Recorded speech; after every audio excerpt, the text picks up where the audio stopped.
We have a quorum. Thank you, Carol. As a courtesy, please turn off your cell phones and other electronic devices. Be reminded that anyone wishing to make a public comment on a particular agenda item must complete a public comment card located on the table at the entrance and submit it to a UL staff member. Comments are limited to 3 minutes. Anyone wishing to do so, you can again remit to one of our staff members. Thank you. Mr. Salter, if you would please lead us in our invocation.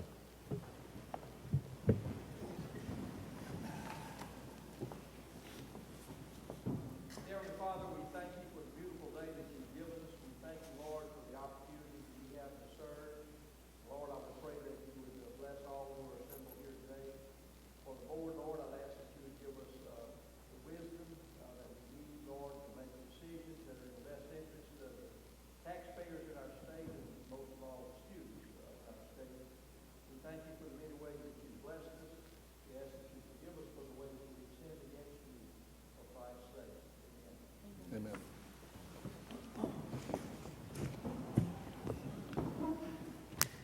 Thank you. And I'd like to also express a sincere gratitude to Dr. Maggio for welcoming us to our campus. It's great to be here up at Northwestern, and we've spent some time on this campus in the past, and we look forward to spending the next few days here with our retreat. I also would ask if I could have a motion and second to approve the minutes of the board meeting for... I don't see him. He's right there. Okay, come on.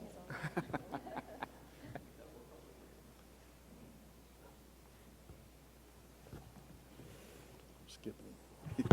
I thought I was going to get off easy. President Henderson, Mr. Chairman, Supervisors, welcome to the beautiful campus of Northwestern State University. We're so glad to have you on campus today and tomorrow for your retreat. And as you know, you're sitting at the university. It was founded in 1884 as the State Teachers College, Louisiana Normal School. And we've grown over these past 136 years to a thriving university of over 11,000 students. So we're glad to have you here. You know, we're at Northwestern, we are divided into 4 academic colleges. Our College of Nursing and School of Allied Health is our largest college on campus, continuing to do some great things. Just this past year, we started new programs in nursing to make it more effective for people and more efficient for people to become nurses. We started a military medic, paramedic to a nursing degree program. This summer, we will begin a fast track, a BS to BSN degree, so students can get their nursing degree at a faster pace. Our School of Education at our College of Education and Human Development continues to do great things. And folks, after sitting at a conference, the State Educators Rising Conference that was held on our campus last week, where 350 high school students throughout Louisiana came to Northwestern to show and see what we do in our education, because they're going to be future teachers and educators in the state of Louisiana. Our School of Business and our College of Business and Technology continues to do great things and very innovative things and entrepreneurship. And this fall, we'll be rolling out our new master's program in Computer Information Sciences. But since we are here today in Miguel Recital Hall, I want to talk a little bit about our College of Arts and Sciences. I want to talk about one small program. It may seem small, but I wanted to talk a little bit about how innovative our faculty are. One thing that we recognized over the past couple of years are the students that were coming to us not quite prepared in mathematics. We were having a number of students coming in with lower ACT scores in math. And I want to let you know, instead of just griping about the problem and wishing people were more prepared, our faculty got together and started a co-requisite program at Northwestern. And we ran our data from the past years, and our success rates for students who do not meet the state's average ACT score, their success in our freshman math courses was not where it should be. And they started a program, this mathematics co-requisite program, where these students take the math course for 5 days a week, 3 days in lecture with the same professor and 2 days of support in that. And I'm happy to say this year, our success rate in our freshman math course, students passed that course with the lower ACTs at 87% with a C or better and matriculated to this spring. I know it doesn't seem like a lot, but folks, this is just an example of the caring world-class faculty that we have at Northwestern and the support staff that help our students on our campus. I want to talk to you a little bit about our dear School of Creative and Performing Arts. As many of you know, it's an area of excellence for our university in the state of Louisiana, and we have known that excellence for years. But over the past several years, our faculty and students have begun accomplishing things not only at the state level, the regional and national level, but internationally as well. I'm going to read a couple of these things out to make sure I got this correctly, because this is some outstanding things. First of all, when y'all were here in December of 17 and in July of 18, we established our Bachelor of Fine Arts in Dance. And if you might remember, y'all were entertained with some of our Northwestern dancers. I want to let you know that program continues to grow, and right now we have 28 majors in that BFA in this short time period. But here's some other things about it. Our marching band continues to grow. Just last week, we hosted the Collegiate Band Directors National Southern Region Association Conference, the largest conference of band directors in the United States.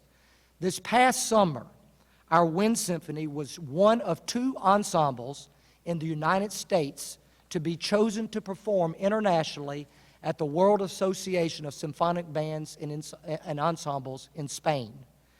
And our chamber choir, listen to these accomplishments. This past fall, we were one of only 8 collegiate choirs chosen to perform at the National Collegiate Choral Competition in Maryland. Only the second university ever in Louisiana to be chosen for that competition. In 2018, our chamber choir placed second in international competition in Hungary. And this past summer, our chamber choir placed third in round 1, second in round 2, and won the best compulsory performance at an international competition in Austria. We were one of only 8 choirs chosen from around the world to participate in that prestigious competition. So, Mr. Chairman, I don't want you to just to take my word for this.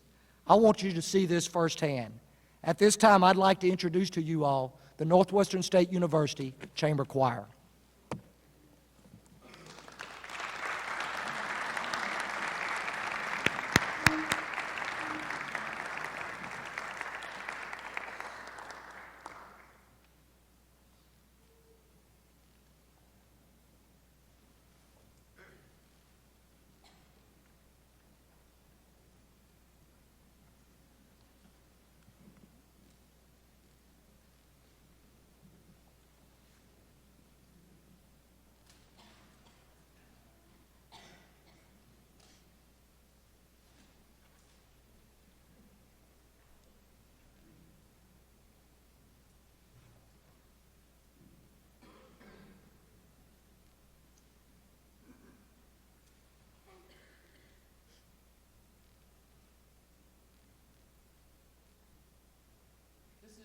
This Little Light of Mine, you might all know that tune, and it's by Louisiana composer Moses Hope.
Ladies and gentlemen, Dr. Nick Cummins and the internationally acclaimed Northwestern State University Chamber Choir. Thank you and welcome to campus.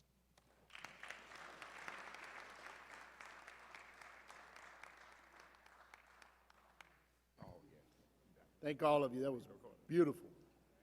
Dr. Maggio, again, thank you for having us, and we look forward to the next few days. So I have a motion from Pam Egan to approve our minutes for the December 5th and January 10th, 2020 board meeting, second by Sean Murphy. Any discussion? All in favor? Opposed? Motion carries. Today we're meeting as a committee of the whole, and everyone can vote on all items. As has been our practice, the chairs of the committees will conduct the business of each particular committee. Are there any questions relative to that process? May I have a motion to dispense with committee deliberations and meet as a committee of the whole? Moved by Rachel. Second by Ed. Any discussion? All in favor? Motion carries. Thank you. Starting with our Academic and Student Affairs Committee, Ms. Donahoe. Thank you, Mr. Chairman. We have 15 items on the Academic and Student Affairs Committee agenda today. There are 14 consent items and 1 discussion item. Each member previously received executive summaries and associated information on these items. Dr. Janine Kahn, Provost and Vice President for Academic Affairs, will provide the report. Dr. Kahn? Thank you, Ms. Donahoe, and good morning to you, Chair Romero, President Henderson, and members of the board. If I could have a point of personal privilege, Dr. Maggio, can you have the chamber choir come back so they can sing through my portion of the board meeting? Because I simply cannot follow that. That was just spectacular. It's a wonderful group. So I apologize. I will not be as entertaining as that wonderful group of young men and women. But moving forward, we do have 15 items for consideration today, and I'll walk you quickly through each. The first agenda item is F1, and that is a request from Grambling State University for approval to offer a Bachelor of Science in Cloud Computing. This board approved the letter of intent for the proposed program back in October, and the letter of intent was subsequently approved by the Board of Regents in December 2019, and enthusiastically so.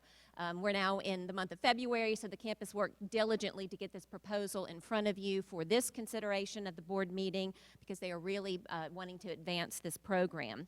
Cloud computing, which is the delivery of computing services over the internet, continues to revolutionize IT services around the world. Organizations are moving from experimentation to full-scale implementation of cloud computing at an extremely rapid pace. To make this transition successful, they need highly skilled IT professionals with a very deep understanding of emerging technologies. Grambling's proposed program in cloud computing will prepare graduates to meet these initiatives and these challenges. It has a very heavy industry focus, and they are in partnership with Amazon Web Services, which has driven the campus to develop the program. And they are also partnering with entities such as General Dynamics, the Cyber Innovation Center, CenturyLink, IBM, and so on. Cloud computing is certainly a natural extension of the university's computer science degree and the very new cyber security program currently being offered by Grambling, and it would be the first of this kind in the state of Louisiana, so we are very excited for the institution. Agenda items F2 through F4 pertain to McNeese State University. F2 is a request to award an honorary doctorate of humane letters to Mr. Richard Ayub at the spring 2020 commencement exercises. The university would like to recognize their alumnus for his substantial contributions and achievements, as well as his dedication and service to the state of Louisiana and to McNeese State University. F3 is a request for approval of a letter of intent to offer a Master of Science in Nutritional Sciences. Currently, an individual has to earn a bachelor's degree and complete a dietetics internship in order to sit for the national exam to become a registered dietitian nutritionist. Effective 2024, the entry-level eligibility requirement will change to a minimum of a graduate degree. McNeese currently offers the dietetics internship via their Masters of Science in Health and Human Performance with a concentration in nutrition and wellness. To adjust and the demands that are changing for the degree requirements and to better align with the new accreditation standards, the university would like to convert the existing concentration into a Master of Science in Nutritional Sciences. You'll see a few of these coming forward over the next few months from our other institutions that also will be doing a very similar action due to this change in the degree program that's required for entry level. And then moving forward for the last item for McNeese is F4, and that's a request to establish a memorandum of understanding between McNeese and Sewella Technical Community College. The proposed MOU establishes a 4-year pathway to allow for a student to earn an Associate of Applied Science in Business Administration from Sewella and then transfer over to McNeese to pursue a Bachelor of Science in either Management, Marketing, or Business Administration. Agenda item F5 is a request from Northwestern State University for approval of the university's revised mission, vision, and values statements. Following a 6-month analysis of the university's mission, role, and functions, a new mission statement resulted that is more forward-thinking in regards to inclusion and diversity. In addition, a slight adjustment was made to the university's core values statement. Agenda item F6 is from Southeastern Louisiana University, and it's a request to offer 2 new graduate certificates, one in digital health management and the other in population health management. Both proposed UCs have been developed to provide adult learners and traditional students with job skills and knowledge that are in high demand in today's workforce. Digital health is a very simple concept, using technology to help improve individuals' health and wellness. It's a broad and growing sector in the healthcare industry. It can cover anything from wearable gadgets like your Apple iPhone to check your pulse and how many calories are burned, to ingestible sensors, from mobile apps to artificial intelligence to electronic records. The proposed UC in digital health management, composed of 18 credit hours, brings together existing courses offered by Southeastern that will provide a student with the knowledge and skills required of e-health managers that have to blend telecare, telemedicine, and remote patient monitoring and so on into the daily workflow of clinics, data management, analysis, and health informatics. The other UC in population health management, it consists of 21 credit hours, and it will prepare students to examine and respond to both challenges and opportunities to improve health within and across a particular population. The UC, combined with an appropriate bachelor's degree, will prepare students for careers in health systems and community health agencies, such as health administrators, health coaches, career coordinators, patient navigators, medical social workers, and so on. Agenda item F7 and F8 regard to the University of Louisiana at Lafayette. F7 is a request for approval to terminate the existing Bachelor of Science in Athletic Training. Effective 2022, the entry-level degree requirement for an athletic trainer is a master's degree. As a result, UL Lafayette pursued approval of an MS in athletic training with approval granted by the Board of Regents in December of 2019. With this change in entry-level degree requirement, the existing Bachelor of Science in Athletic Training is now obsolete, and so the university would like to terminate that program. For your information, there are 8 students currently in the pipeline, and they will complete this degree in May of 2020. So there will be no necessary actions to teach out those students currently in the pipeline.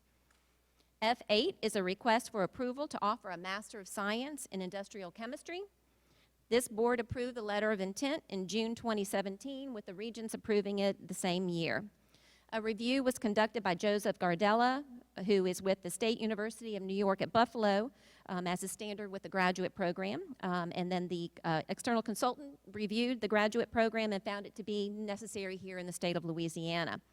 The proposed MS is a 30 to 33 credit hour program with thesis and non-thesis options that will focus on the professional preparation of skilled workers to satisfy growing demand for graduate-level industrial chemists in the state of Louisiana, largely driven by a rapidly growing market along the I-10 corridor in southern Louisiana.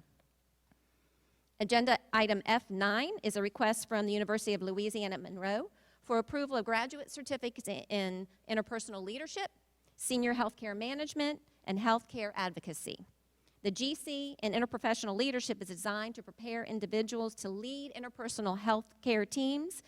That usually is a team that consists of multiple healthcare workers from different areas, so that they can better and more reliably perform healthcare and to better serve their clients. The GC in senior healthcare management will provide advanced skills and knowledge in geriatric service delivery, administration, and management. The GC will produce a senior healthcare worker able to address the healthcare needs of a rapidly increasing older population.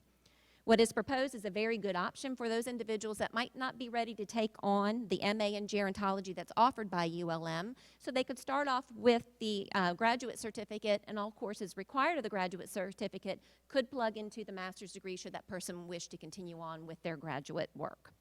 And lastly, from ULM, is the graduate certificate in healthcare advocacy.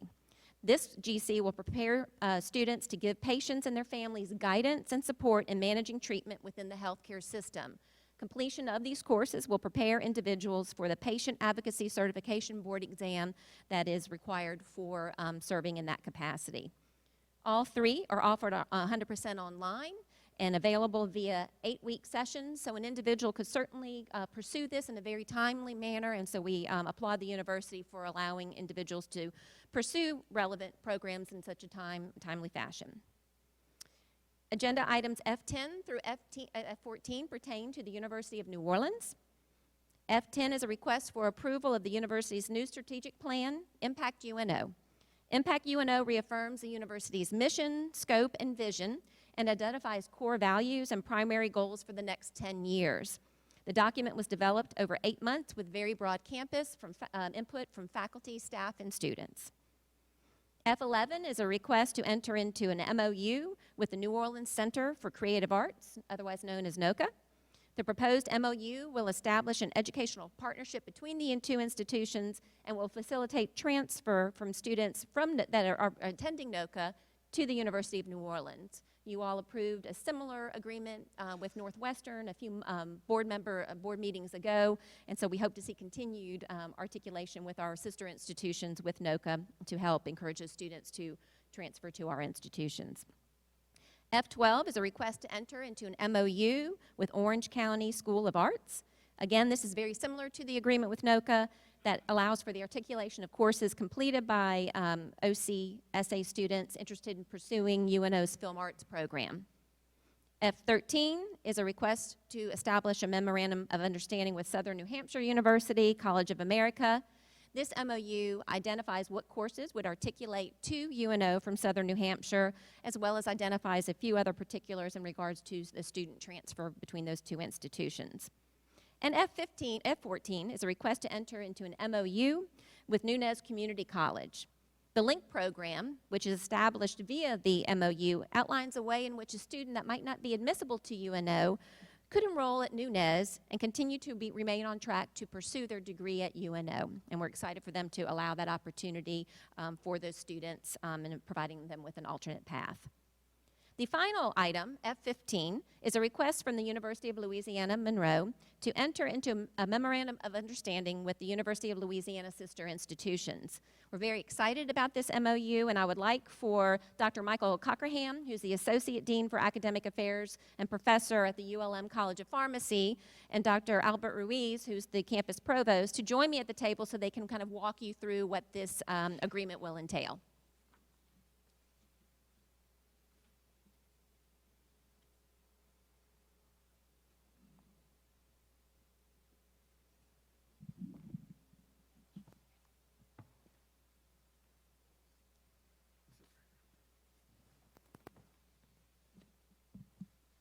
Thank you for this opportunity to present this. This is very exciting for us. We've always prided ourselves as a College of Pharmacy of being Louisiana's pharmacy school, but more importantly, we're the system's pharmacy school to represent the system.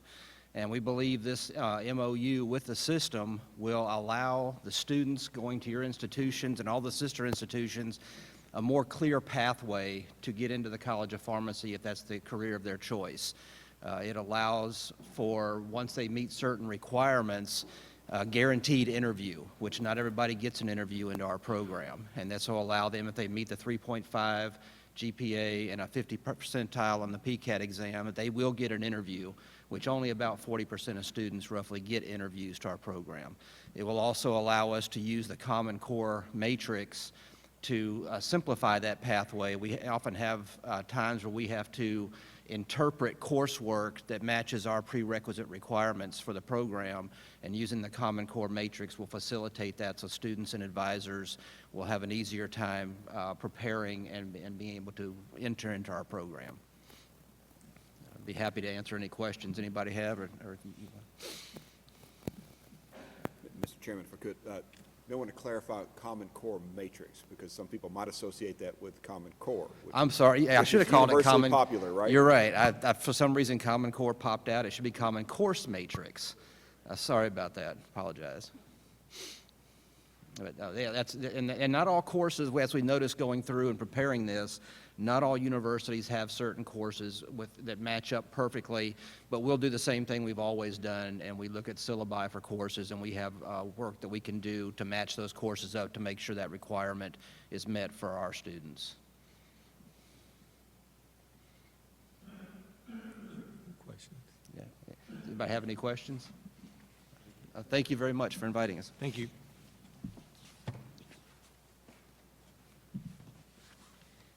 I think what is proposed by ULM certainly reflects the sense of system that our campuses do have, and we're excited to be able to afford our UL system students the opportunity to have a direct path to pharmacy and to have the ability to interview if they meet the minimum admission standards for pharmacy, because that is not always the case. So thank you to ULM for allowing this opportunity. And we'll have the president sign off on the document later, because not all presidents are in attendance. And Supervisor Donahoe, that completes all agenda items that I have.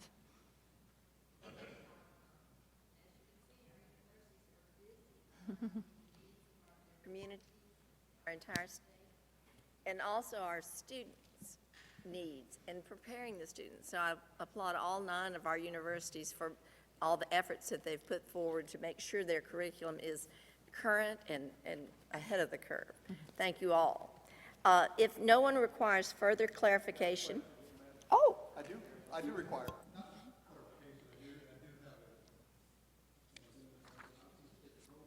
You have to hold it down. Hopefully I have my proceedings appropriately. Quick question on the Northwestern State University Mission Vision and Values presentation. It sounds great. How does it differ from the current one? What is the difference I think that it's a more crisp language that is used, directed toward diversity and inclusion. It doesn't change necessarily the spirit of what the university is doing. I think it clarifies their purpose and their mission a little more. And certainly, President Maggio, if you'd like to come and address that for Dr. Clark, we welcome you to join me at the table.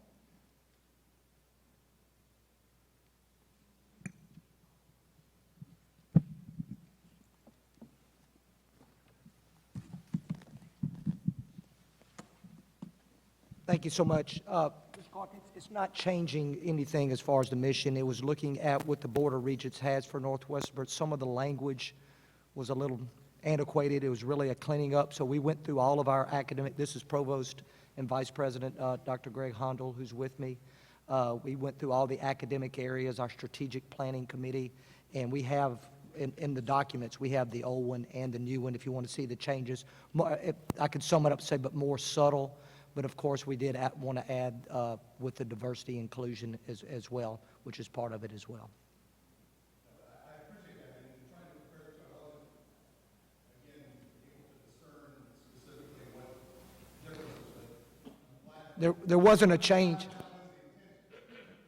But it was a thorough process. It wasn't just, oh, let's change this word. It was vetted through a 6-month process as we go, even with a change of 1 or 2 words.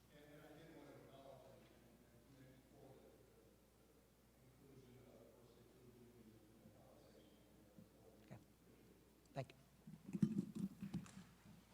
Dr. Clark, I think what the board will probably find over time is, as the Louisiana Board of Regents put forth a more recent strategic plan, Louisiana Prospers, and then also which complements this system's strategic framework that was established in 2017, you will see more universities cleaning up language, making the documents more relevant, just as Northwestern has done. So please do anticipate that moving forward, and we do ensure that it's vetted through a university process, and all faculty, staff, and students are engaged, because that's very important. And of course, if you have any other questions about what that document should look like and what the expectations are, don't ever hesitate to ask. Are there any further questions? Okay.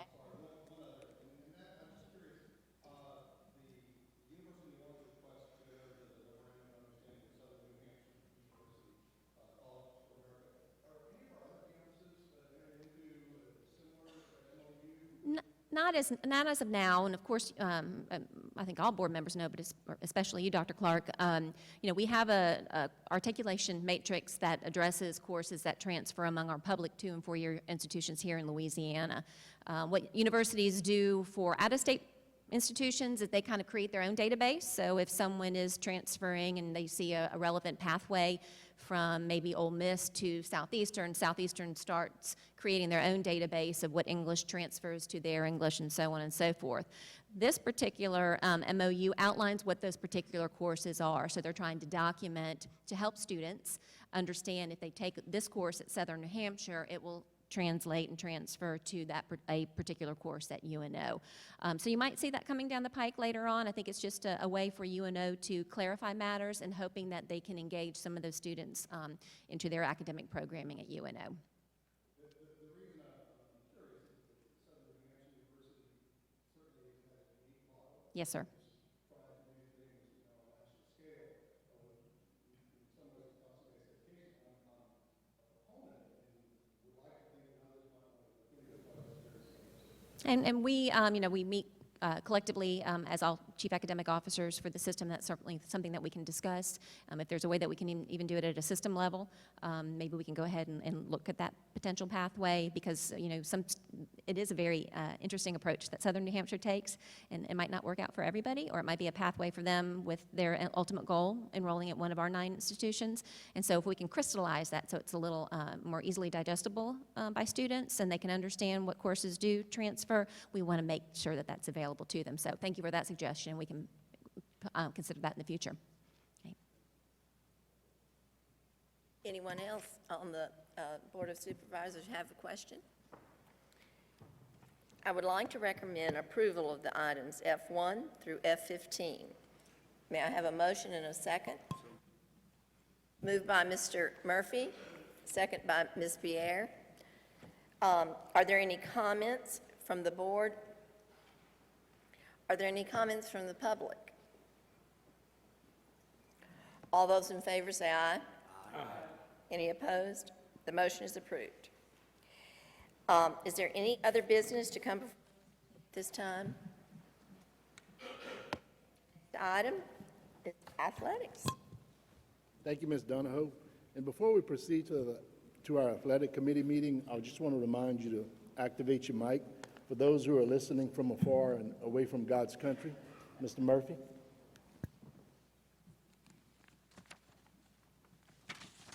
I'm pretty loud, so I probably don't even need this, but we have 18, you ready, Mr. Bruce?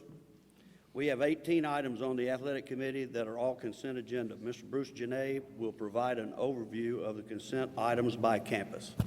Thank you so much, Mr. Murphy. And board members, items G1 to G2 from Louisiana Tech, requesting approval of contracts with Maria Wynn Ratliff, the head women's softball coach, and Thomas Lane Burrows, head baseball coach.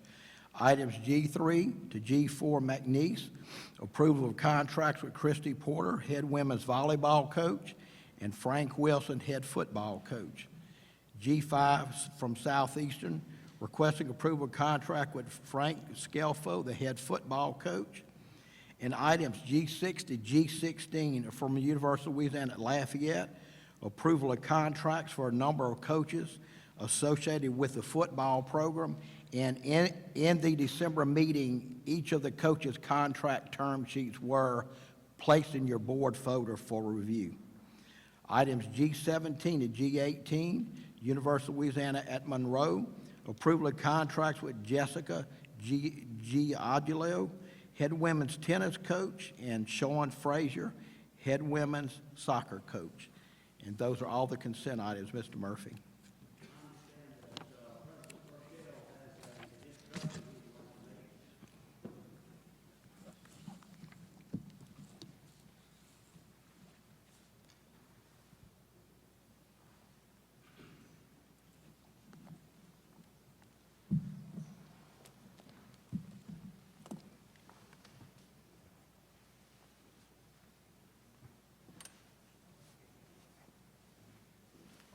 Thank you, Mr. Murphy, and board, ladies and gentlemen. It's my distinct honor to introduce to you our new head football coach, Mr. Frank Wilson, after an intensive 3-day search. We lost a coach at the beginning of January, 2 weeks before, really about a week before signing date, and so we were under the gun to have a new head coach, and we were just honored to see this resume come through. And the most important thing was not to let Frank leave Lake Charles to think about it. And that Wednesday night, we had a meeting with Frank, and he was committed to come. And so I'd like to just introduce him to you and just let you know how honored we are to have Frank as our new head football coach. Thank you so much for this opportunity and to sit before you, board. For me, it was a full circle to come back home and have the opportunity to go coach back in the great state of Louisiana. I'm born and raised here, started my coaching career here, my teaching career here as a classroom teacher, as a science department chair. And to be able to come full circle from being a high school coach for many years, coaching at LSU for many years, being away for the last 4 years, it really put things in perspective in the value of a family and what it is with true Southern hospitality and being back in Louisiana. And after coming on a visit here in Lake Charles, I knew it was the place for me and my family, and it's been tremendous. So I thank you so much for hearing me this morning, and it's indeed an honor to be back here in the great state of Louisiana.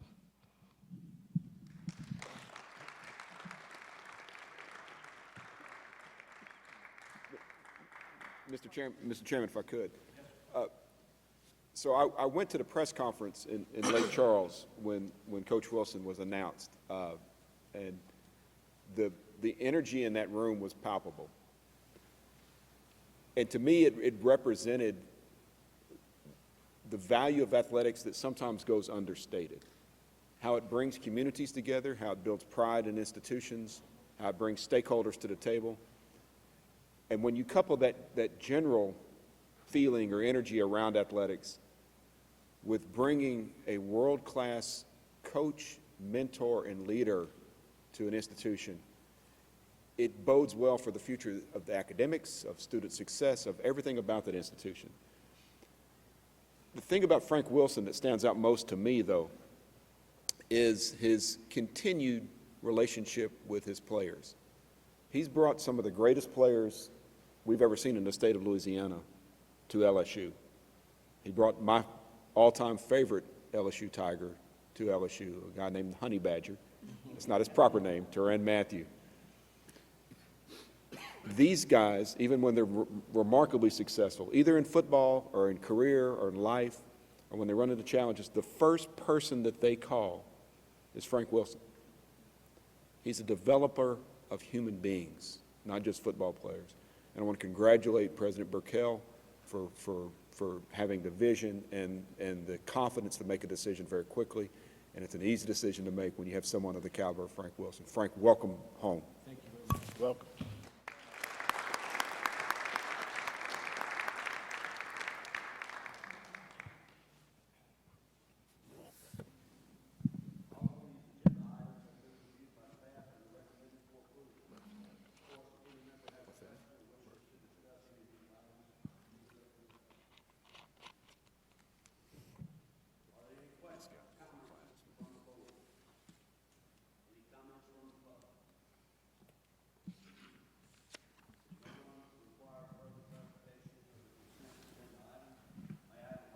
Second for approval of items G1 to G18. So moved.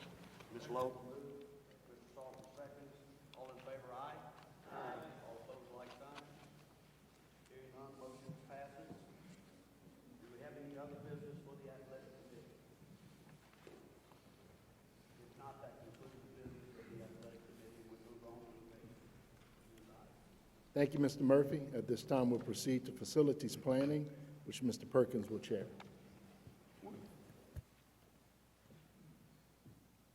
We have 12 items on the Facilities and Planning Committee that are all consent agenda. Mr. Bruce Janae will provide an overview of the consent items by campus. Thank you very much, Mr. Perkins and board members.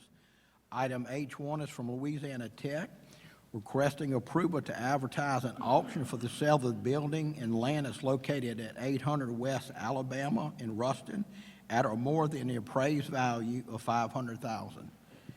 Item H2, also from Louisiana Tech, approval to enter into a facility lease with the Louisiana Tech University Foundation for the construction of a 6,000 square foot open structure that's going to be used for research, instruction, and field training for technology that is located on the South Campus. Construction cost is approximately $250,000. Item H3 from Louisiana Tech, approval for the execution of leases with Innovative Student Facilities Incorporated. The project cost is about $1.7 million.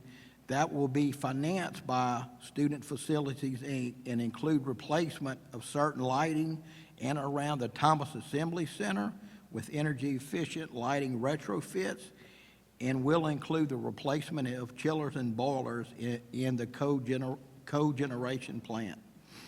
H4 from McNeese, requesting approval to enter into a ground lease agreement with the McNeese State University Foundation to replace the scoreboard at Cowboy Stadium, and when completed, the scoreboard through the foundation will be donated back to the university at a value of approximately $400,000. H5 from Northwestern State, approval to enter into a general agriculture lease for 3 tracts of land in DeSoto Parish totaling 367 acres. The university is the lessor, and the lessee has agreed to pay the university approximately $15,000 a year to lease this land. H6 from Southeastern, approval to name room 109 in Thelma Ryan Hall the William Stagner Entomology Lab. H7, University of Louisiana at Lafayette, approval to name the University House that's located at 128 Buena Vista Boulevard the Ernest J. Gaines Writer in Residence House. Item H8, University of Louisiana at Monroe, approval to rename Bayou Suites, which is their honors residence hall, to Dwight D. Vines Hall. H9, University of Louisiana Monroe, approval to lease property and facility that is located at 870 Highway 80 East to the University of Louisiana Monroe Facilities Corporation. This lease will allow the corporation to explore opportunities for expanded commercial ventures with the property. This will also include marketing efforts that will create additional revenue potential to the university. Any revenues created in excess of expenses to the corporation will revert back to the university. H10, University of Louisiana Monroe, approval to execute a ground and building lease with University of Louisiana and Monroe Facilities Corporation. The university desires to proceed with the development and construction of a much-needed new student hub and related facilities, which will be partially financed by Aramark and partially financed by the university. The university, through the corporation, proposes to use proceeds of tax-exempt revenue bonds issued to finance the university's portion of the project.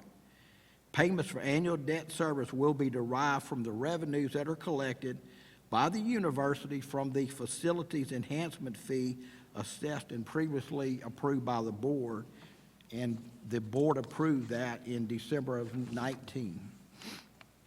H11, University of Louisiana at Monroe, approval to enter into a new lease for the university's food service operations and facilities with Aramark Educational Services. This is a 17-year lease. Among other contributions that the university will receive from Aramark, Aramark has committed $12.9 million over the lease term, which includes $6.7 million toward the new student hub that I discussed a moment ago, and $1.8 million for remodeling of Schultz Cafeteria. And finally, item H12, University of New Orleans, approval for a lecture hall that's located in the College of Business, Kirschman Hall, to be named the Joseph and Deborah Ignatius Lecture Hall. And those are all of the consent items, Mr. Perkins, and we don't have any discussion items. All of these items have been reviewed by the staff and are recommended for approval. Of course, if any members have any questions or wish to discuss any of these items, please let me know. I have a couple of questions, Mr. Janae. On the Northwestern item H5, is the lessee been identified on that matter? Yes, sir. And who is the lessee on there again? I can look at the name, but it was part of a trust, and I can look and find the name if you want me to. Okay, I'd like to know the name of the, Sir? I would like to know the name of the lessee who we're actually entering into it. Yes.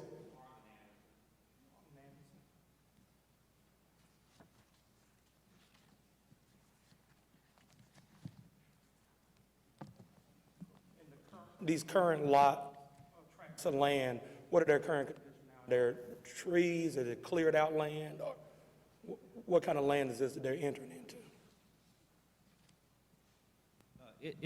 It's agricultural land that has been leased by Marlon Anderson for probably over 15 years. So this is just a renewal of that lease. All right, thank you, Dr. Jones. And then, Mr. Perkins, within that, I think they have certain terms that the lessee has to abide by, so it's written in the agreement. Okay, perfect. I just wanted to make sure for the record that we had who we were actually entering to the agreement with. The second item, going back to H11, University of Louisiana at Monroe contract, when is the current lease expired that they're in right now? I think it expires June 30th of this year, and this one takes over July 1st, if I remember correctly. And it's going to be a 17-year lease. Okay.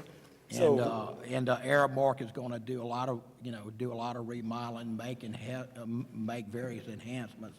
But the biggest thing they're going to do is contribute to that new student hub. Okay. Is there any particular reason why we're entering into this agreement in February versus further date? I guess you just want to get everything in place, to get everything signed and executed. And we have Dr. Bill Graves from ULM is here if we need any other clarification. Okay. And this $1 million is going to be contributed towards the remodeling of the cafeteria. Is that an immediate funding that's happening? Or is that funding spread out over a certain time period? I'd have to get Dr. Graves to answer that, I'm sorry. Is it? Asking to come down. It's spread out over the term of the lease. Okay, so right now, we don't know when if we were to enter into this agreement, we don't know when the first draw on that money would come, or is 1.8 over a 17-year period? The majority of it is in, I believe, 3 years from now. I can get the details on that, but it is spread out through, I think, 17 years. Yeah, I personally would like details, because I know these contracts sound good, but from a board member standpoint, I like to know we're dealing with a 17-year thing that will probably outlive most of our terms on this board. So I want to be very comfortable that whatever we're signing, that 17 years from now, that current board won't look and say, why did they just pass this? And we have no idea when it starts distributing, how it looks. And, when you throw out 12.9 and 6.7, those numbers sound great, but I'd like to know what are the terms and when does it start happening and how does that look? Okay. I will say on the student hub portion of this, the $6.7 million that we're getting, it's available immediately. And that's going to be the first project that we look at. So we're already in the design phase of that. We've got an architect looking at this. So Aramark has committed that money's available immediately upon signature of the contract. Okay, thank you for that clarification. We just want to make sure, and that's for anybody who comes in front of the facility planning. We like the numbers and stuff, but we want to know what the terms are that we're entering into, so we know how these students will be impacted. I don't want to say, hey, we're voting on something, and these students may not even see it until their kids become students. We want to see when that is actually happening. Yes, Dr. Bruno. Mr. Perkins, there's a spreadsheet, and I thought it was submitted with the documents, that gives a breakdown by year of the projected revenues.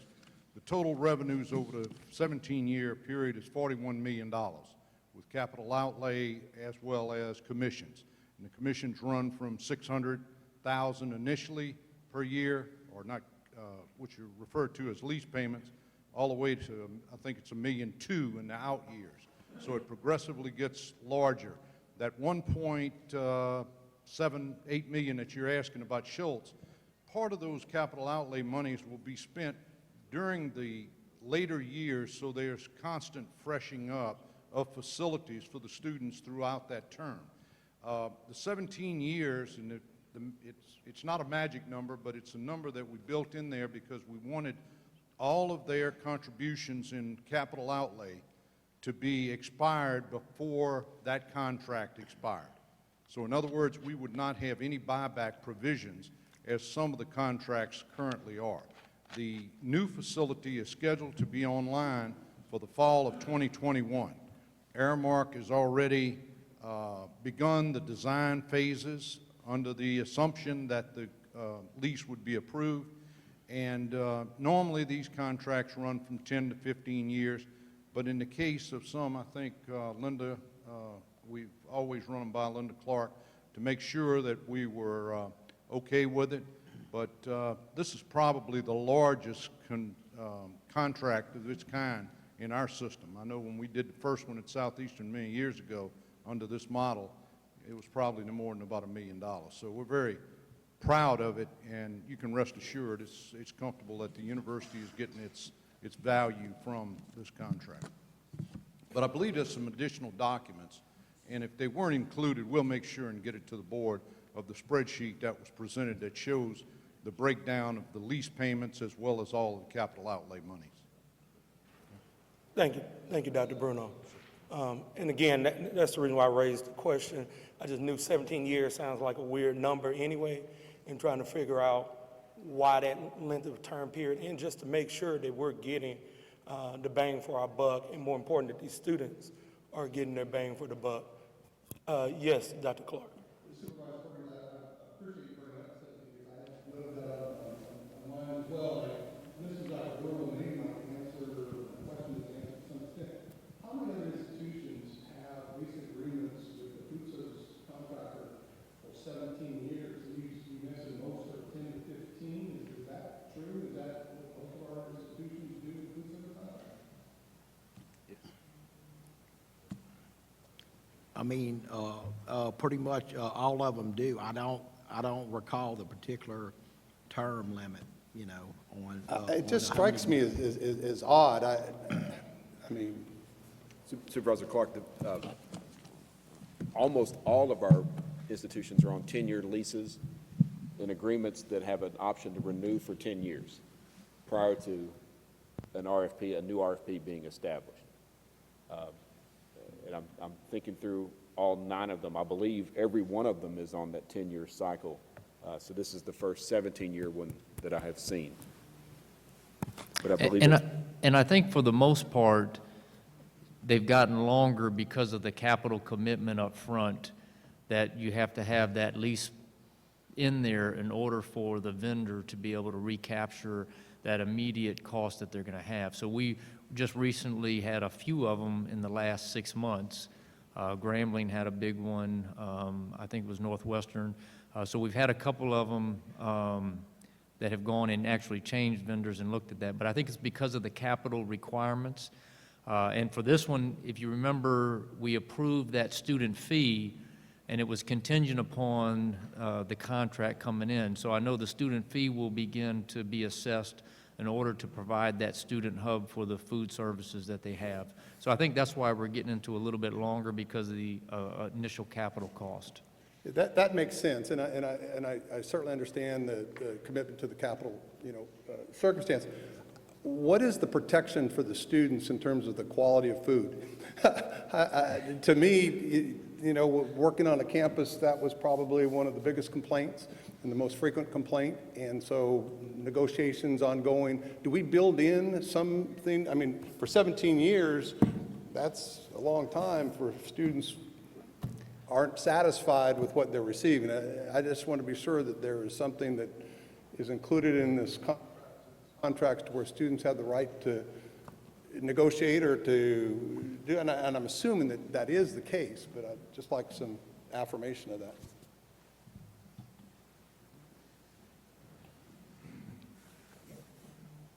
Mark, most of the campuses have committees of students. In fact, at ULM, our Student Government Association, as well as the Campus Activity Board, meets a couple of times a semester just for the purposes of feedback on all of the auxiliary operations, which are housing, food, bookstore, et cetera.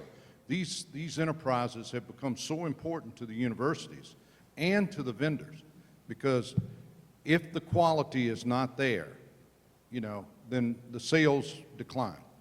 And the return on investments for both the vendor as well as the university decline also.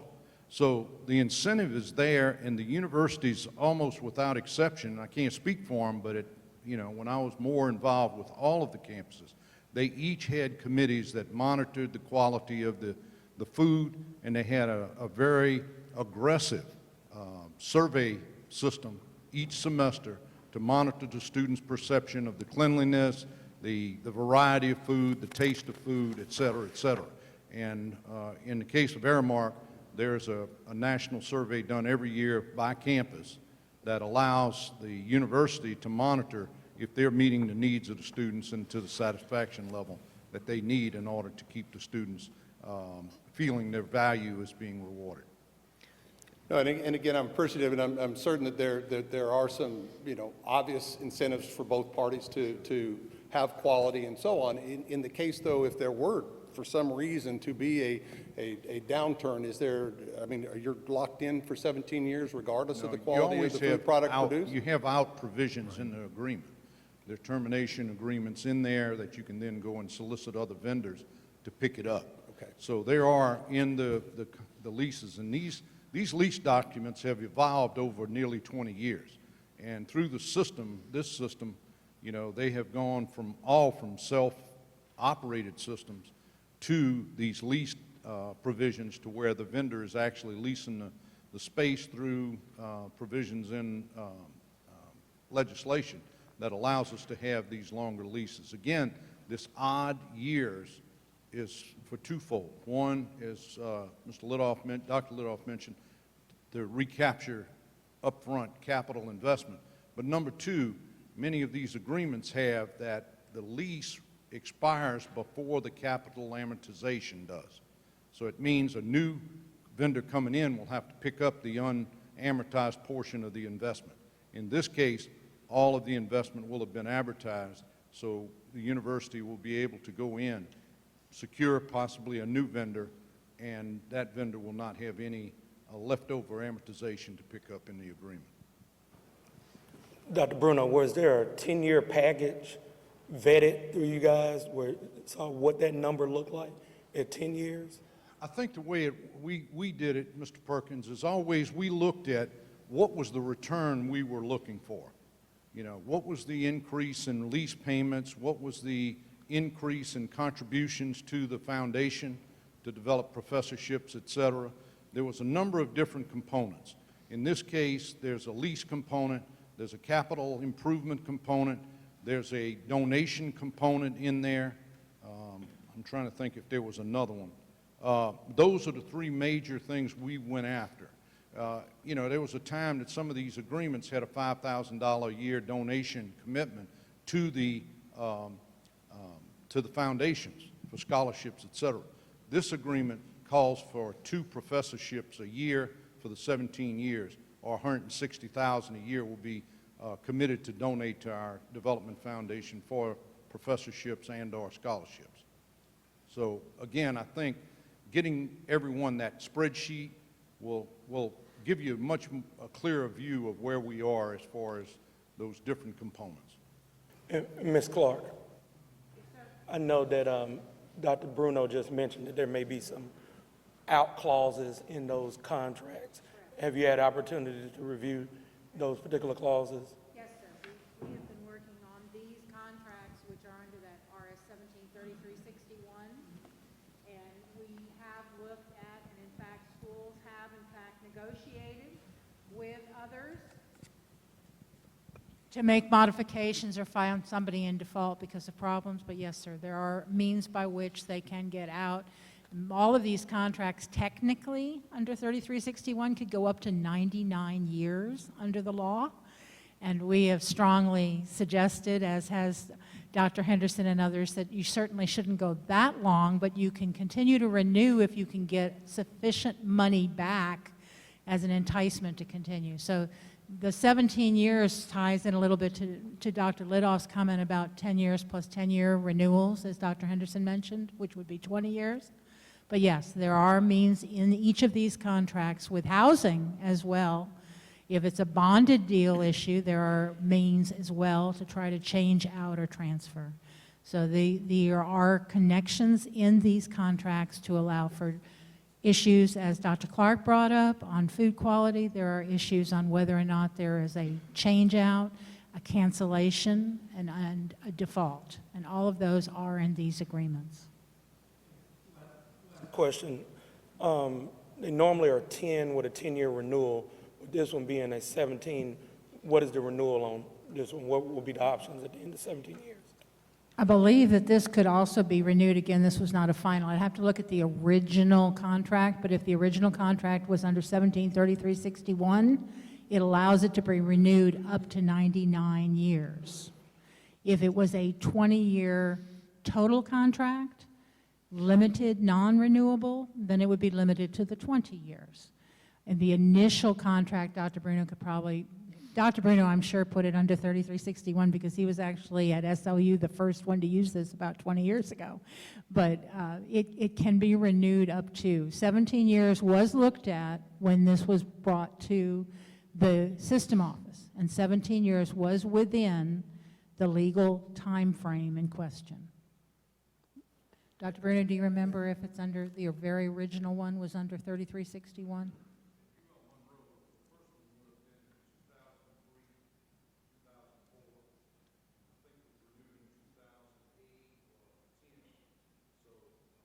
Yeah, so it would have been the longer period of time. Aramark has been renewed a number of times, but always with new terms and more money. Thank you. Any other questions from, or comment from any board members regarding any of these items? Any comments or questions from the public? Yes, sir.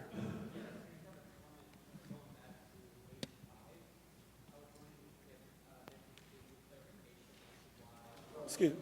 Just stop. Right, did you?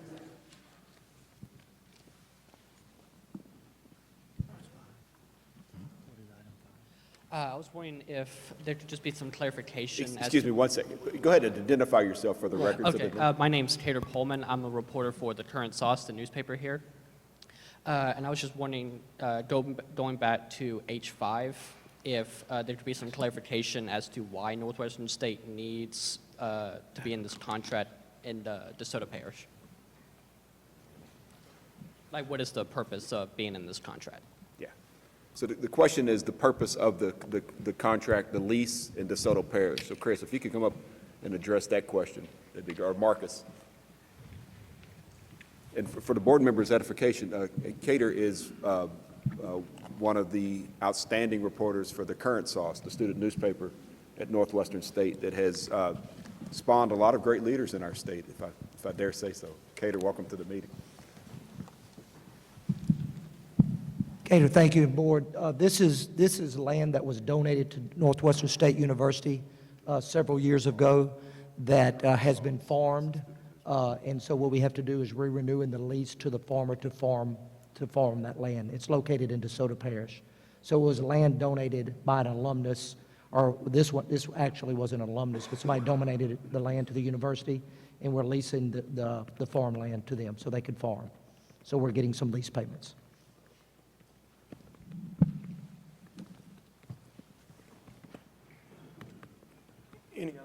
Any other comments from the public? No one requires any further clarification of the consent agenda items. May I have a motion and a second for approval of items H1 to H12? I have a motion by Ms. McDevitt and a second by Ms. Speaker Salters. All in favor say aye. Aye. Or any opposed? The motion passes. Do we have any other business at this time?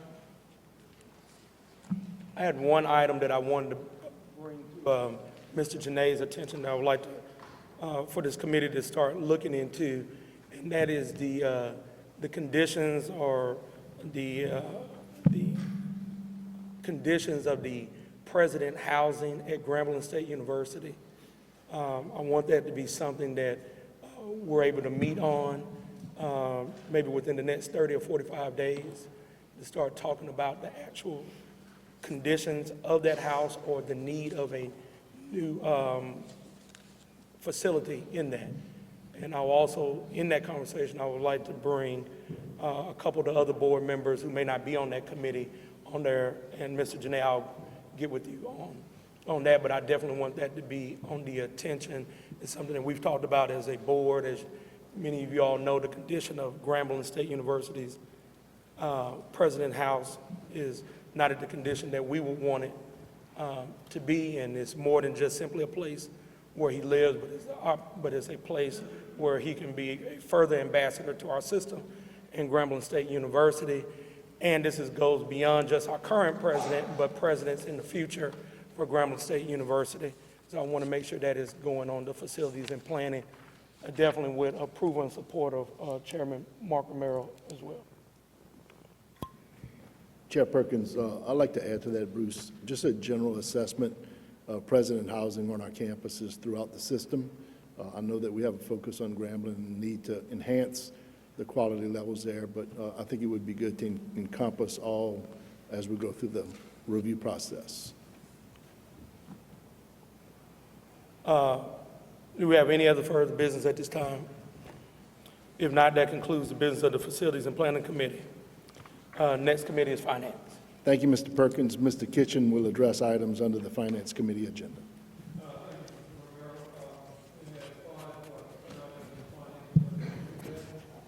If any member has a question or wishes to discuss any of these items, please let me know.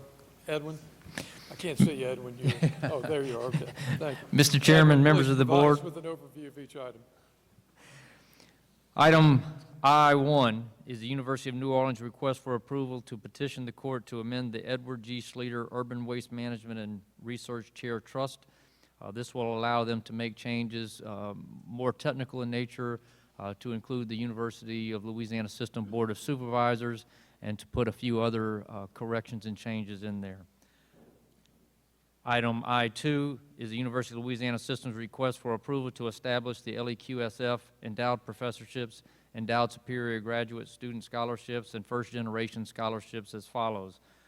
We have 7 scholarships. We have 9 professorships for a total of 16 that will be matched by the Louisiana Board of Regents Endowed Professorship Fund. Item I-3 is the University of Louisiana System's recommendation to refinance bonds. We have $97 million of bond refinancing. Mr. Kitchen, the February the 17th, and we discussed each of these refunding projects.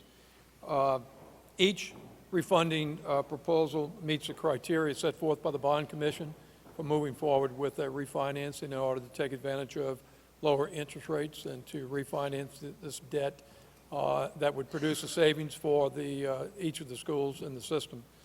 The financial advisors have reviewed each of the proposals and recommends moving forward with each one. So that's the end of my comments, Edwin, on these proposals. The next item is item I-4, the request for approval of payments made by nonprofit organizations to employees of the University of Louisiana System during the fiscal year 2019 in accordance with the provisions of Louisiana revised statutes. Item I-5 is the University of Louisiana System's financial status of the alternatively financed projects for the 6 months ended December 31st, 2019.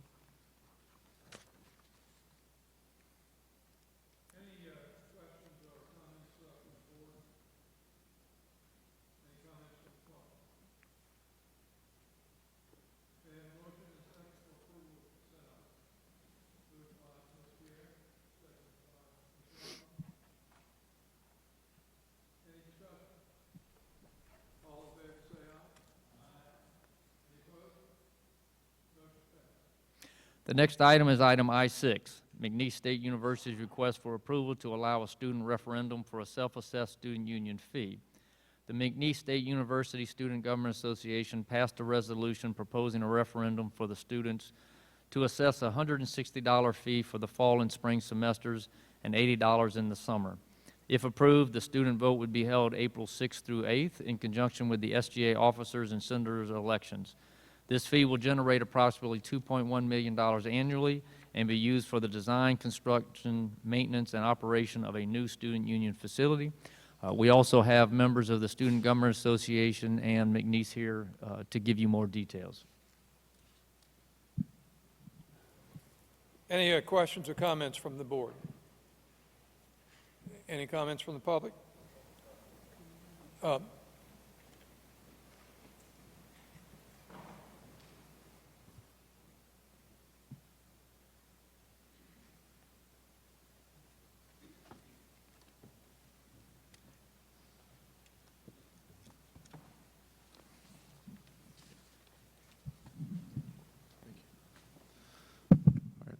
Good morning. Yes, sir. So my name is Andres Arias. I'm the student body president at McNeese State University, and I'm a senior student majoring in mechanical engineering.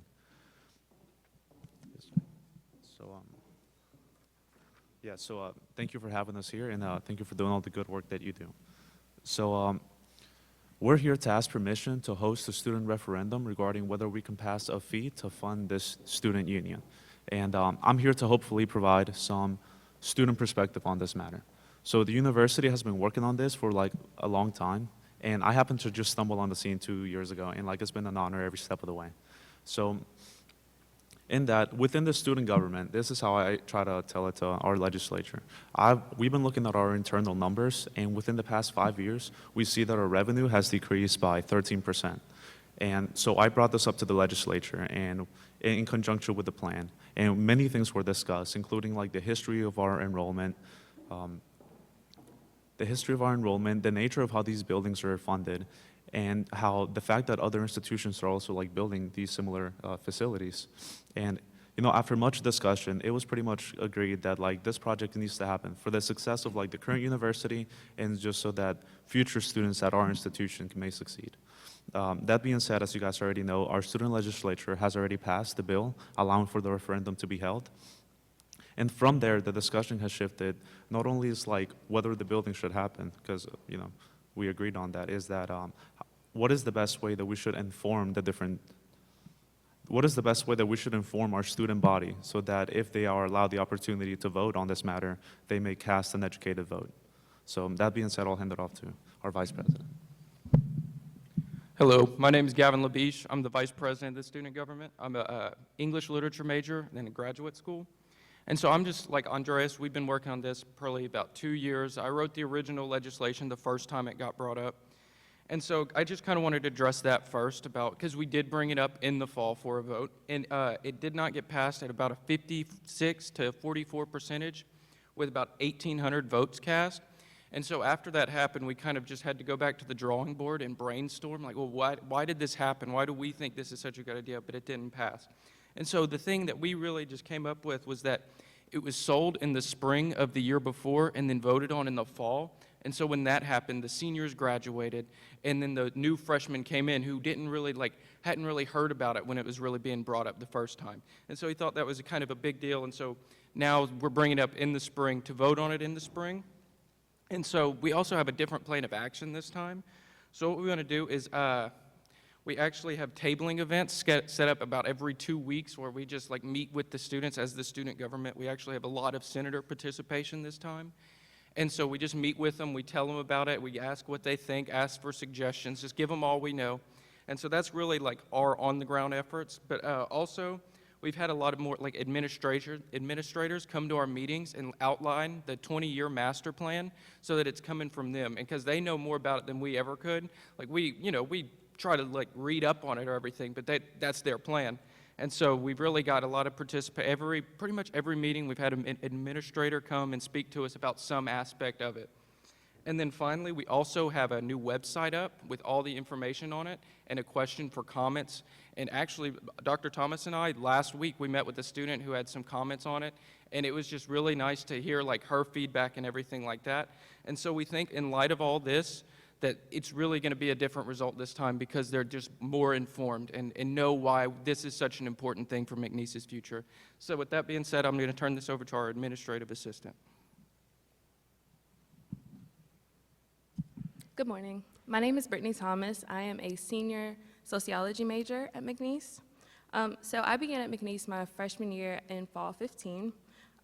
Throughout these years, I've seen the renovation of our beautiful quad, the renovation and reopening of our library, as well as our chosen hall, which is all our student offices in one central location.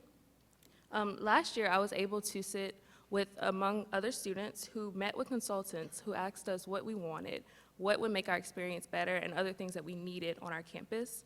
And the student union was one of those major things that everybody could pretty much agree on. So that's a part of the master plan, which Gavin spoke about, that our administration has for the next few years. And if it's one thing that I've learned is that McNeese is very big on knowing what we want and making sure that they can make that happen for us. So I think that the student union, now that our students will be more informed, they're more likely to want this to happen. Thank you.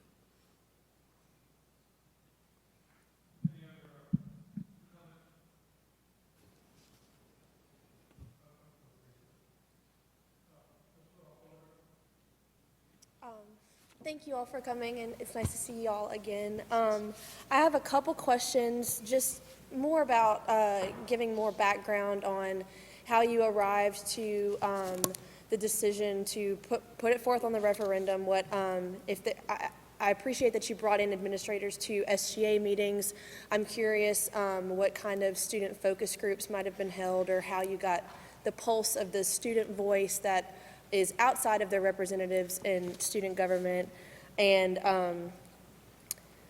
how those factored into the price of the fees for each semester, and how students feel about the projected timeline and what the actual projected timeline is. So I can repeat any of those if you need, but that's the extent of my questions.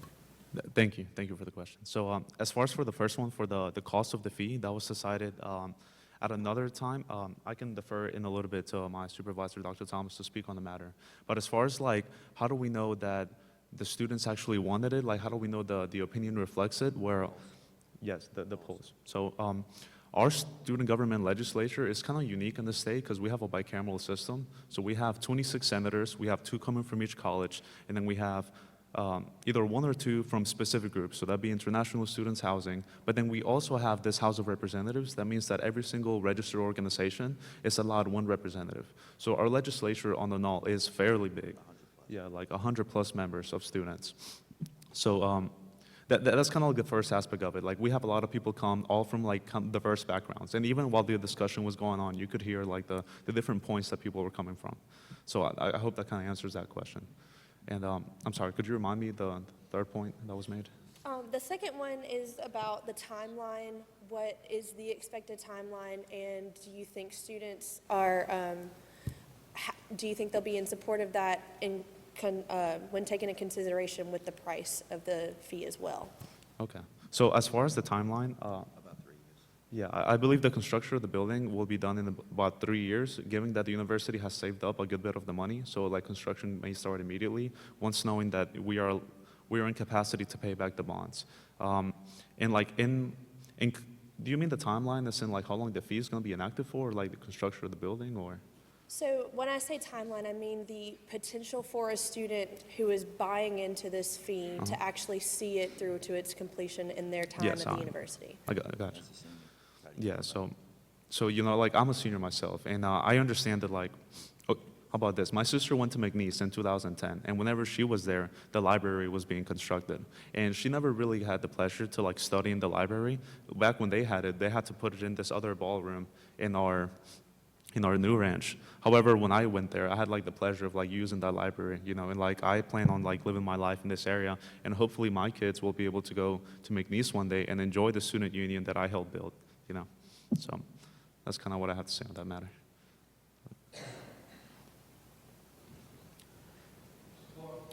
Yes. First of all, I commend you for the interest and the desire to increase facilities for students. I think student union and vibrant one is certainly good. I do, though, have a question related to the dollar amounts and so on. The way that I'm reading this, is this 160 for fall and spring semesters and 80 for summer? That's 400 for the year. Is that correct? Yes, sir. And it says for full and part-time. So if I'm a part-time student, do I pay proportional or do I pay the full amount? I believe it's the full amount of the fee. Yeah, it's just a flat fee for all students that are enrolled. So if I am only taking one course, I'm going to have a $160 add-on to... Yeah, yes, sir. And, you know, like in this, you know, McNeese ranks like second to bottom to the most affordable school in their system. And even once this fee is passed, our ranking will not change. Like we will continue to be the second most affordable tuition and fee institution in our system. So like it's really like, I know it sounds like very impactful, but in comparison to the different options that exist, like it's really still very affordable. Thank you. Since then, affordable, what percentage total tuition and fees is currently student assessed fees? Student assessed fees, well, I can tell you as far as like my specific tuition is $2,500 and my fees are about $1,300. So I can't tell you an exact percentage, but I'd say about a third. Oh, that's right. And they're not. And is that a year that you just quoted me? Or for No, the that's per semester? semester. Right. Yes, sir. Okay. Yes, sir. I have to be honest with you, I really have a difficult time considering, you know, a tax on a part-time student that is essentially 4 times that of a full-time student. It doesn't make, I mean, it may make financial sense to the project, but I'm not sure it makes financial sense to the student who is coming back, the adult learner coming back in, someone trying to do. I just, Yes, sir. did you look at proportionality or the option of doing that so that the part-time student, if they were, you know, half-time, they paid half the fee, quarter-time, they paid quarter fee? Is that? I believe when the numbers were ran, it more has to do with like more like complicated like bond payments and all that, which I'm not the most knowledgeable on. However, you know, we're here asked today to allow us the chance to have the students decide it. You know, like we can bring the same issue to our student body and, you know, we'll have it be known that like this is just a flat fee for everyone that is enrolled. And if they so decide, they will cast their vote, you know, as educated as possible. You mentioned that 1,800 persons voted the last time. Yes, sir. Do we have any sense in terms of how many were full-time and part-time? No, sir. The votes are generally anonymous. Yeah, we know that they're registered students, but we can't really like ask them like who they are specifically. Like we can't track who cast whose vote, or like how people casted their specific vote. Is what I mean to say. I guess my suspicion would be that part-time students are not as likely to be on campus during the day, during a voting occurrence and so on. So again, Yes, sir. And I understand that's a very fair point.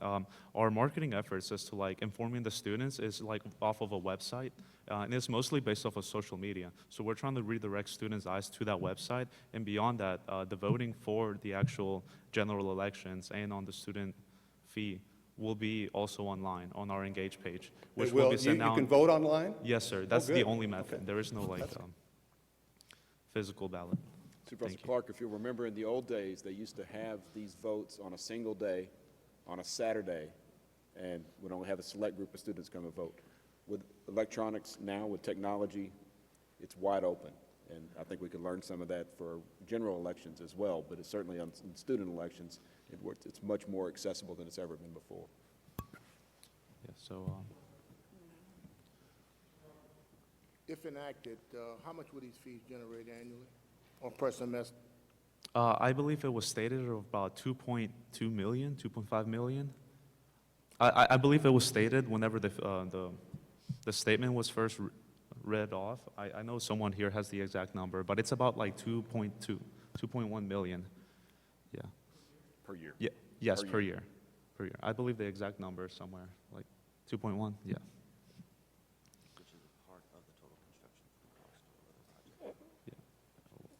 Chairman Kitchen, I just want to echo some of the concerns that Dr. Clark mentioned on the part-time student Yes, sir. person. And even more particularly, when we say part-time, sometimes that can be viewed as 9 hours, whatever. I'm talking about the person who's just taking one course. Yes, sir. Who just come there to take this course for whatever reason.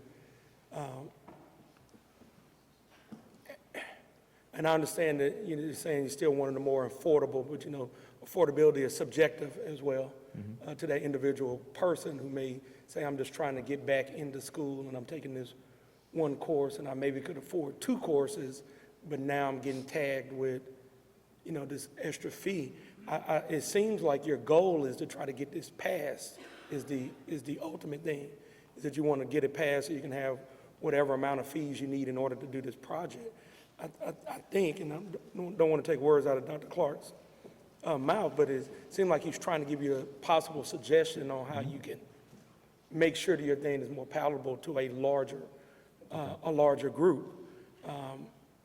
And I know y'all have your finger on the pulse of the students and stuff, but just looking at what the impact of that student who may be taking just one course, just something you guys may want to consider, especially if you go and put it out for a vote in the spring. Yes, sir. And it fails again. Then you got to start looking at some other options other than what we offered in the spring versus the fall vote and all that other stuff. You got to look and say, how do I get more voters to it? What is the incentive, and how does it become less burdensome on the person who's taking 1 credit hour? Yes, sir, and that's a very fair point. I will try to see towards that, because I do agree. It makes sense for someone that is not going full time, to pay the extent of the fee. I understand that those numbers weren't just back of the napkin. I understand that that was based off a long study, seeing how the financing of this building would play out. So yes, I will try to bring this up and know that students be aware that the fee would be flat on just this current condition, and talk to administration to see where they stand on that. So I really do appreciate that. Thank you.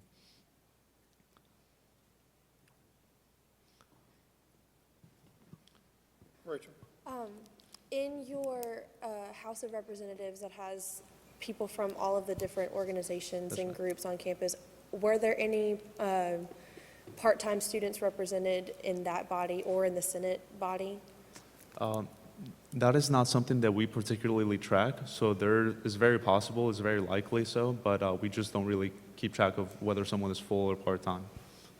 So. Okay. And then my last question is, in your marketing and informational campaigns, are there any measures being taken to avoid a particular bias to where if a part-time student is reading this, they may not fully understand the implications? Not that, you obviously don't want this to happen because you believe in it, but if, as you're spreading this information to the students and letting them take a fair vote and assessment of this, are there, steps being taken to where both options are being laid out?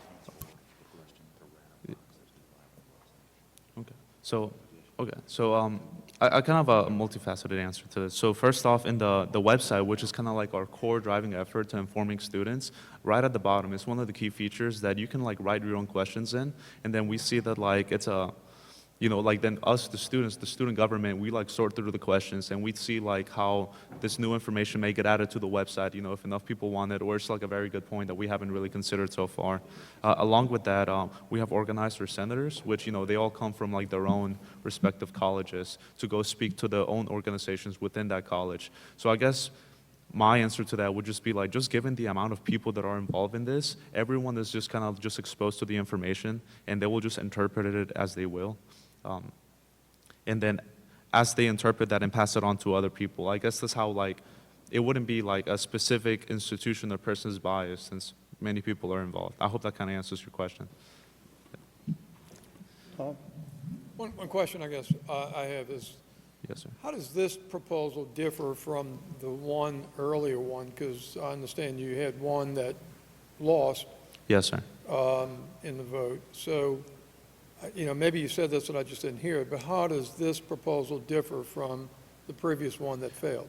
Yes, sir. So as our vice president already brought up, there were some just key issues in the timing of whenever we were like trying to inform the student body in comparison to when the fee was actually held. So initially we were pushing it very hard on the spring, and then we had a class of students graduate, and then we had a whole new class of freshmen, which is the largest class found on campuses across our state. So it was just like that demographics change really like affected. It's like we had lost some time in the disbursement of information process. Also, we didn't have a website, so it was harder to just point everyone to one singular place. So as far as the matter, we are voting on the same matter, but right now we are a lot more organized, at least from the student government side, a lot more organized and consolidated in the way we want to educate people on it. So I kind of hope that answers your question. Is the amount of the fee in this proposal the same as the one that lost? Yes, sir. And is it structured the same way? I believe so. Yes, sir. So I'm having a little difficulty understanding why this proposal would be successful. I understand you're doing a better job of communication, but I still think that the rubber meets the road when you start talking the cost to each individual student and the value or the benefit that each student realizes from this initiative. Yeah, I feel like the matter kind of lies in the scoping of the whole situation.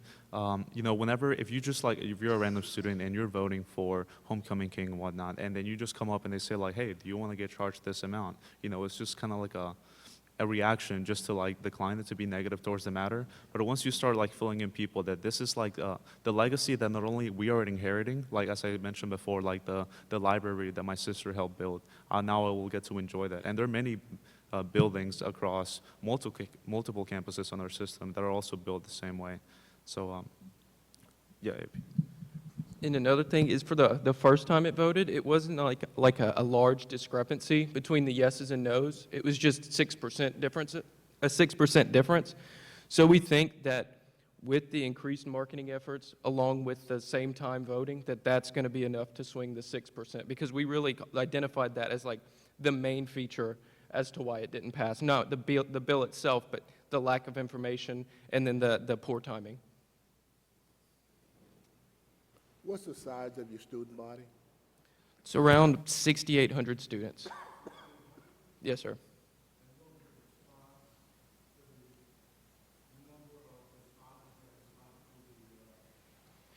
The first bill? It's 1,800, for this first one, right? 1,800, yes, sir. That was a total number of voters, yes, sir. Yes, sir.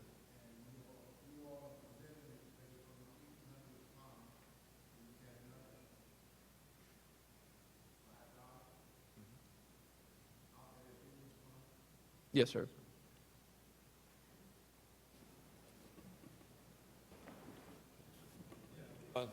Dr. Clark. Yeah. And the will of the students wins or loses in this sense, but the fair doing to the 5,000 perhaps that don't participate. People don't vote, shame on them, I guess. Maybe it's like a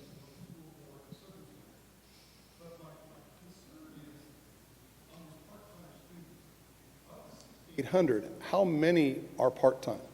Off the top of my head, I'd be making a guess. We're primarily a full-time campus, so, but I have to pull up the fact book and look at. I can look that up if you want me to find out. It would be helpful to me. I'm trying to think if there, if it's not a significant dollar amount that you're expecting to pay this off on the backs of part-time, well, maybe it's not a significant thing.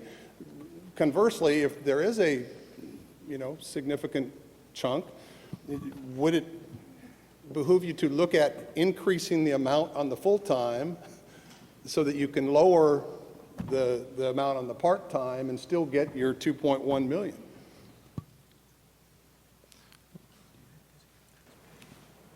Yeah, well, So you're,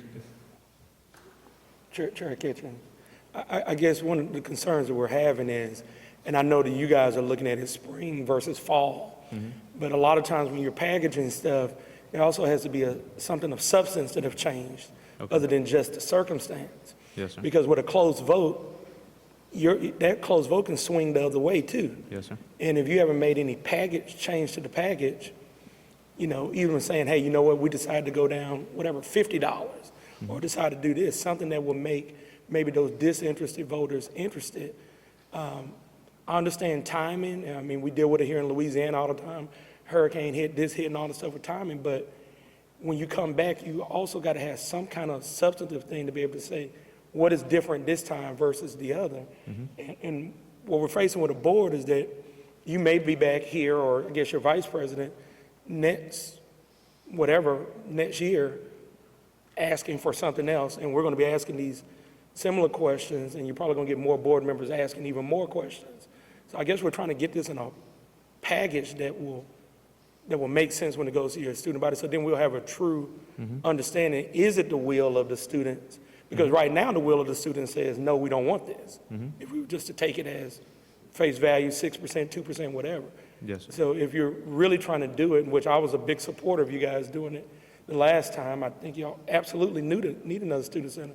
But trying to help you guys get it in a package that can get passed. Yes, sir. And I understand that. What I'm saying is, like, as far as number-wise, those numbers were decided based on, like, the actual payment, the bond payments that of the loan that would have to be taken out. So that's not something that can be just, you know, like, cut in half necessarily, just because then, see, like, I haven't seen the bond payment numbers myself. I've seen, like, the binder, but yeah, what I mean to say is that the actual amount of the fee cannot be messed with too heavily, because that would heavily impact the way that the building is to be financed. So I do understand what you mean. And, you know, like, talking with students, whenever we, like, get them to understand, like, at our meeting, whenever we brought up the chart that over the past 5 years, like, you can just see our revenue just straight going down. And then we pull up, like, the history of our enrollment numbers, and it is just the same story. And we understand that this micro institution, that is the student government, directly reflects the health of the general institution.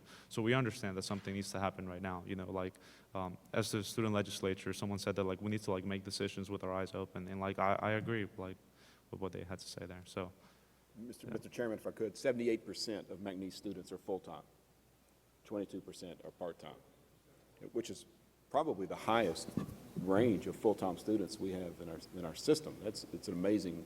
Well, 22% is also a high number of students to consider. I guess what really, and maybe my math is wrong, and I confess that trying to do things mentally doesn't always work real well, but if I heard you correctly, you roughly spend $3,800, $4,000 roughly a semester on tuition and fees. Is that correct? Yes, sir. $2,500 and $1,300. Yes, sir. Okay, so $8,000 a year full-time. Yes, sir. Just, Okay, yeah, but without summers, I understand that. But so, you know, you're increasing, you know, $400 of student fee on top of that. So roughly 5%? Is that, or is that, no, am I totally wrong on that? Give me some sense of what my percentage is supposed to be. So about 5% increase is what I'd be paying. Yes, That's sir. for a full-time student. But as a part-time student, if I'm only taking 3 credit hours, I'm only use 22%, and I know they're not all 3, but I could see my tuition and student fees increasing 20%, 25%. I just have a real hard time with that. okay.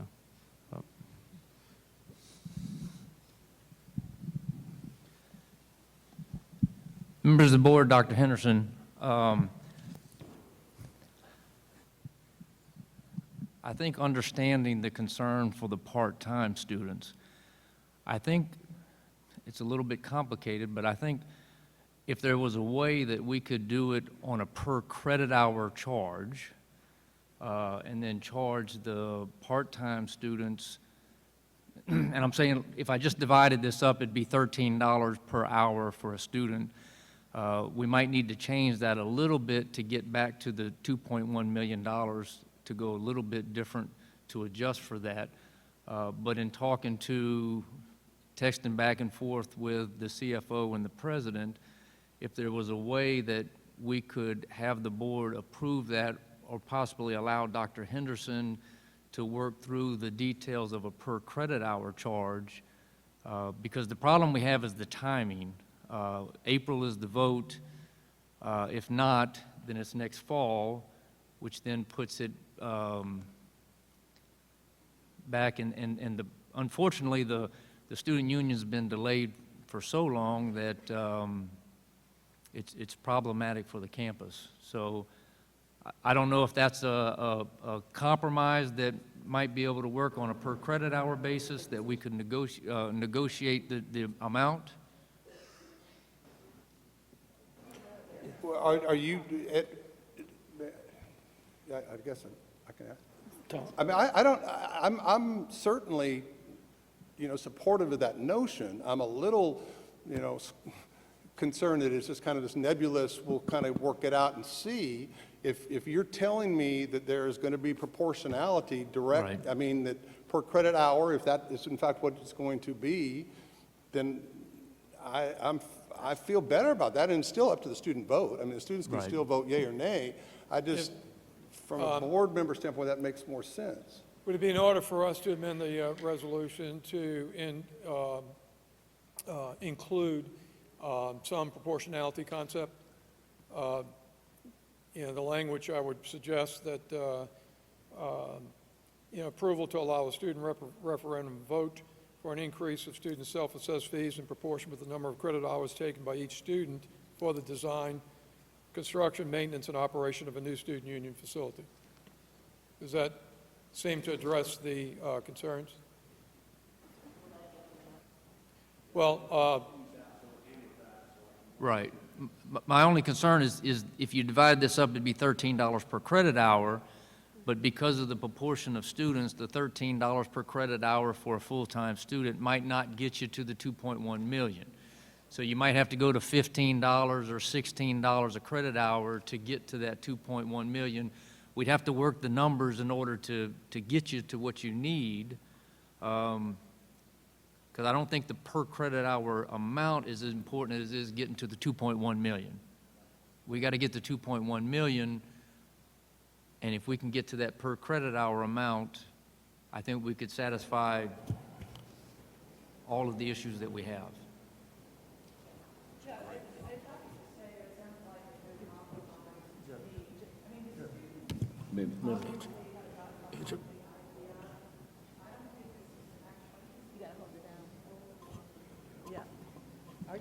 I don't think this changes the volume, but I will say I like the suggestion, either your phraseology or just put on a per credit hour basis. I mean, I don't think we want to micromanage this. The student body deserves and wants, if they want a new student union facility, they're concerned about the attractiveness and functionality of their campus. This is an important project. And it is a valid concern that I think that we not hit part-time students with a fee that's just as heavy as if they were attending full-time. But with the proviso that you all can work the numbers as you need to, I mean, I'm behind the idea of the referendum, supporting the referendum, as long as we do include a phrase that it's either on a per credit hour basis or that proportionality is a consideration. And I think that should satisfy, as you said, everybody's concerns. And I am fully behind that concept. Ms. Laudiger? Just more for the benefit of the members of the board, I can speak to student elections, and I have to say I can't speak to the rest of the institutions, but from UL Lafayette, I'm very impressed with the numbers of turnouts that you guys have, because at a school of 16 to 18,000 students, we're lucky to have 1,200 vote in a spring election. So while 26% of the students sounds low to us, it is large in proportion to the rest of the members of the institution. I am very sympathetic to the other 74% who are oblivious, and I implore you all to include those students in your targeting, in your informational campaigns. I'm very sympathetic to the 22% of the part-time students, and am 100% in favor of this change, but I always hesitate to take away these decisions from the students, especially when this is something that you are so evidently passionate about, and it is much easier and much more ethical to have this decision be made by them than by someone over their heads. So thank you for your work, and thank you everyone for your prodding and perfecting this.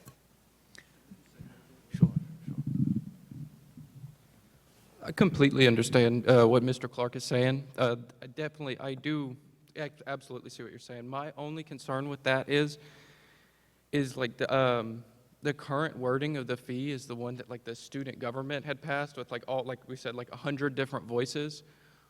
I guess my concern would be if we change that, are we still representing what their wishes? Does that make sense? So if we are now changing it, aren't we changing like what their original kind of idea was? I like I said, I understand the other side completely, but that's just my concern because I know students like, you know, they kind of have like an air of like, oh, well, we don't get listened to. And I know that's not really true, but I just feel like that's a concern I have. So. Can I ask, did this issue come up in the meeting? You all discussed part-time versus full-time and whether there should be any, you know, change? No, ma'am. I don't think it had come up before this really at all. No, ma'am. I don't know the answer to your question. Let me ask you a question a little bit different way. And I'm not sure if you addressed, were there part-time students on this committee that you had?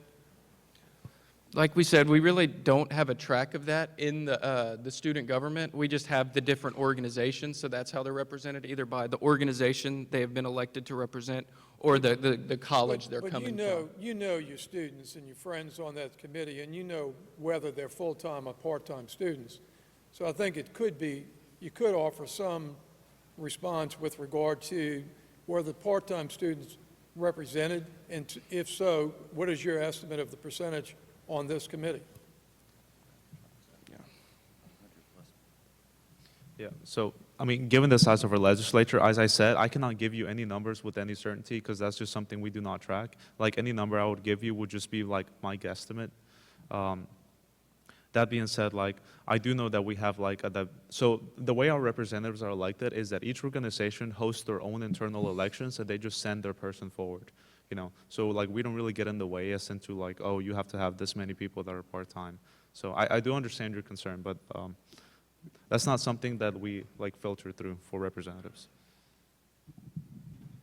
You know, my thought on, because that was the other concern that I had, is that the SGA voted for this resolution. So that was one concern that I had, but my sense is, from McNeese's standpoint, it's more important that they get something than that they not. And my thought would be is if the board is okay with a differential rate or a per credit hour rate, could you go back to SGA and say, look, this is what was worked out, let the legislature agree to that or not, because I think it's kind of like you're saying, it's all or nothing to some degree, and I know you'd rather have something than not. If you could go back to the SGA, get their blessing on it, and then go for the vote, I think we might be able to get to that point if that timing could work.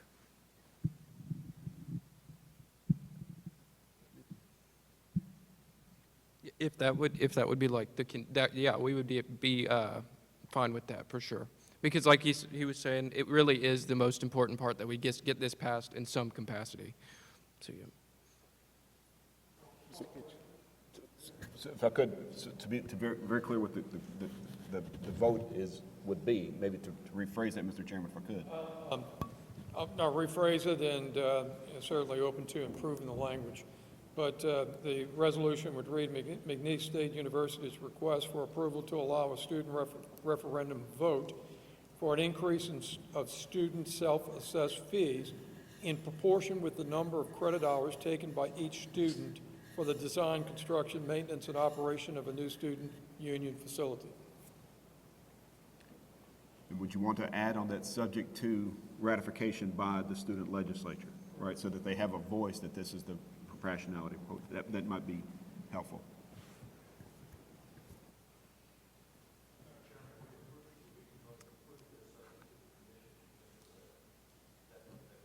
That's correct. I proposed a substitute resolution that would be what we would vote on.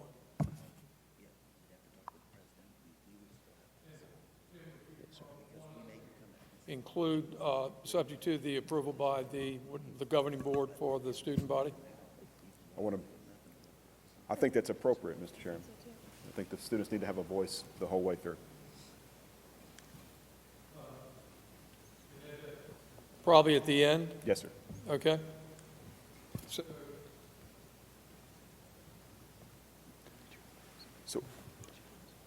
just to make sure that the students are clear, so you brought forward a resolution from your legislature, your student legislature, right?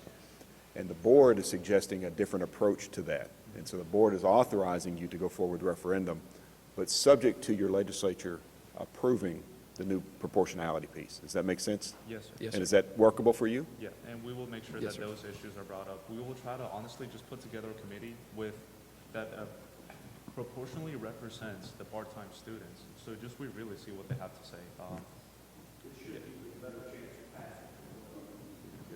But the amount may be a little bit more. Oh, that part's clear. I think we understand that there is That a part's clear. targeted amount of money that you need to raise in order to fund the construction and design of the new student union building. So you may have a higher fee for full-time students and a lower fee for part-time students in order for you to come back with the $2.1 or $2 million a year of fees generated. Would it help to add that 2.1 in terms of the way it's approximately 2.1? Would that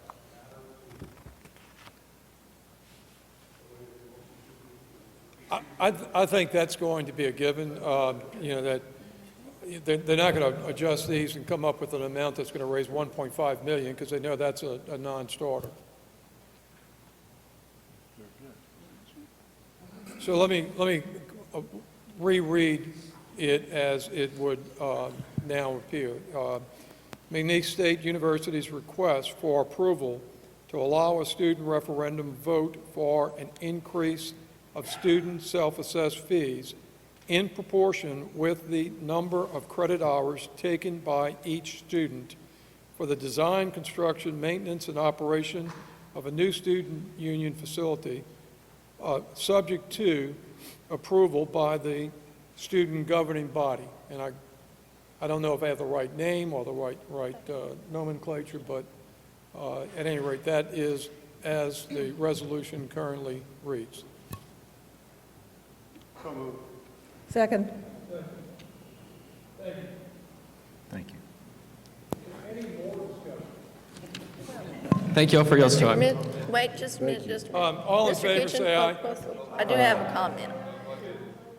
I wouldn't like to see this governing board put a lot of energy in trying to include these part-time students. I think you're doing enough by the proportionality of the fee. You know, if I'm a part-time student, I'm probably not coming to that meeting. You know, so I don't want to put a burden on y'all if you can't reach these students. I think you've done an excellent job with your website. It's it's incumbent upon them to connect. So I would hate to see you spend a lot of energy trying to reach out to these part-time students. Continue as you're doing, you know, and getting the information out to your various groups and encourage them that if they have part-time students. But I would hate to see you spend a lot of time just trying to target these people that may not be quite as interested. Okay? Yes, ma'am. Thank you. Thank you for showing the leadership to come and to explain your position. Hold on a second, Mr. Chairman, the vote? We still have the... All in favor, say aye. Aye. Any opposed? Motion. Mr. Chairman, if I could acknowledge the extraordinary job, the poise of these students from McNeese State, this is something we deal with almost on a monthly basis as board members and as higher ed administrators. Students don't get to do this quite often, and I thought they just did an extraordinary job being voices of the students at McNeese State, and no one just congratulate them for that.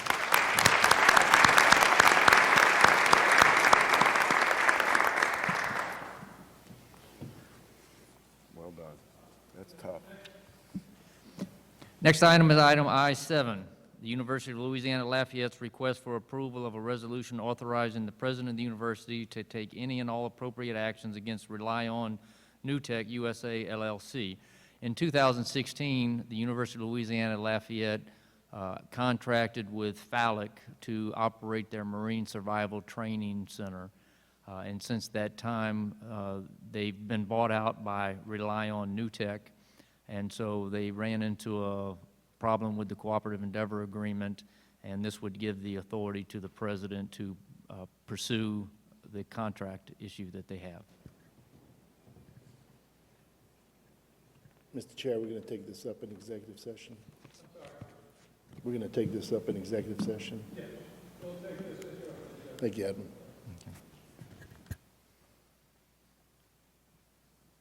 The next item, I'm sorry. Next item is item I-8, the University of New Orleans request for approval of an exclusive license of multimedia sponsorship rights related to the University of New Orleans athletics. And Mr. Bruce Janae will give you an update overview of the project.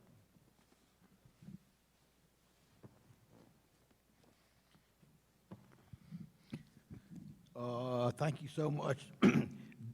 This is an agreement request for approval to sign the management of their multimedia sponsorship rights, which is digital media on like billboards at the basketball arena, at the baseball field, to assign it to the University of New Orleans Foundation effective March 1st of 2020.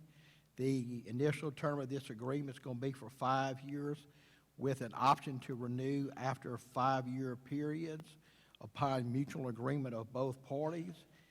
And the Athletic Foundation is going to retain 5% of the gross revenue amount, and it is very specific the way that they define gross revenue. Then the foundation has agreed to pay the University of New Orleans 100% of all net income as defined in the agreement.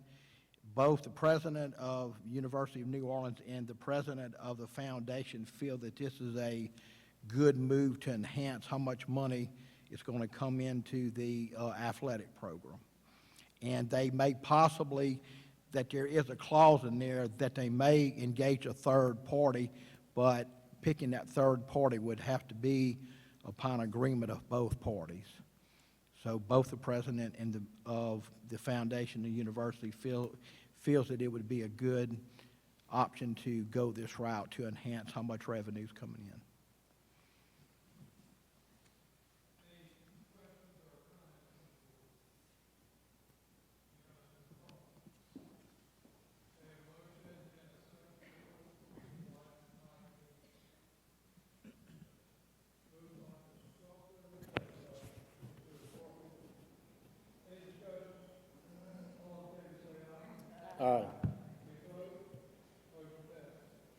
The next item is item I-9, the University of Louisiana System's discussion of fiscal year 2019 through 20 second quarter financial reports and ongoing assurances.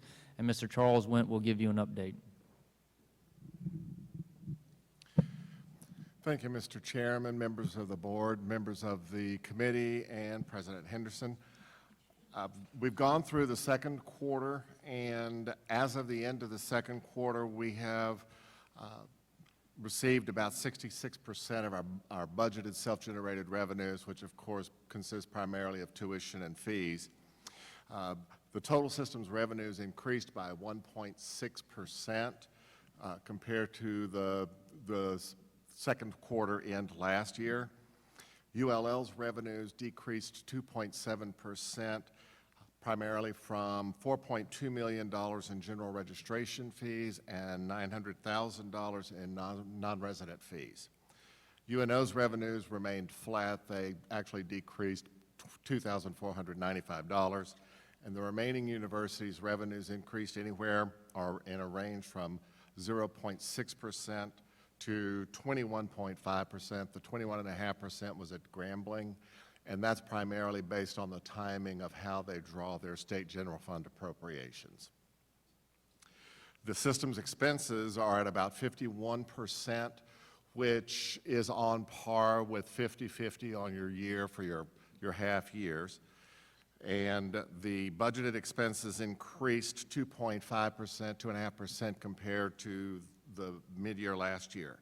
UNO's expenses decreased $1.8 million and through December 31 of 2019, primarily from a $791,000 decrease in their professional services. Remaining universities' expenses increased from 0.5% to 8.4%, and McNeese's expenses for salaries and other charges increased during the fiscal year. They were the university that had the 8.4% increase in their expenses. Athletic revenues have increased $654,000, and their expenses have increased $930,000. For athletics, Southeastern, ULM, and also Grambling are projecting deficits in their current year operating deficits. Southeastern's $414,000 is below their current fund balance, so they have fund balance sufficient to cover that. Then we have ULM at $1,650,000, and also Grambling is estimating that their deficits their deficit will range somewhere between $1.4 million and $2 million. Also, the contracted services, that's primarily your dining, your bookstores. Those are going to be your largest sources. Those increased $543,000 in revenues, and expenses increased $2.5 million. The current year operating surplus for December 31st for those services is $5.4 million. So, are there any questions you have relative to anything related to the financials?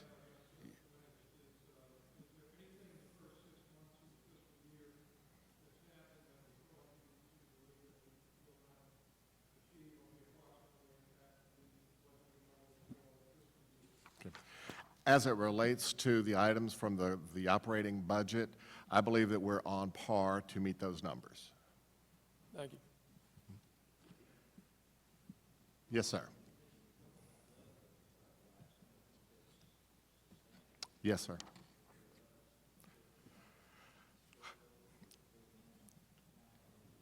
Our understanding from the universities is that they are working toward eliminating current year operating deficits over a period, and we have some representatives from those schools here, I believe.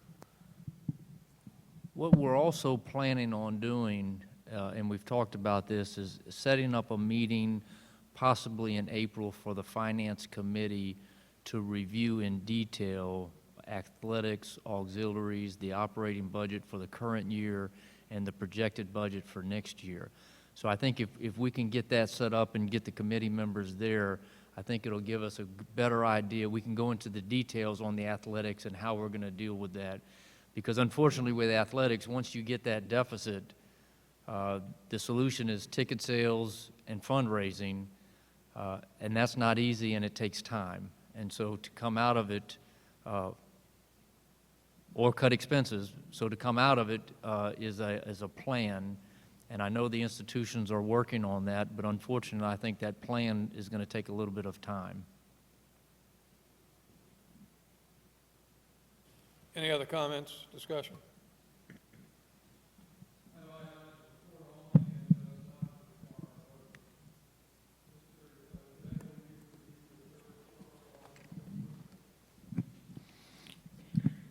Thank you so much, Mr. Kitchen and members of the Finance Committee.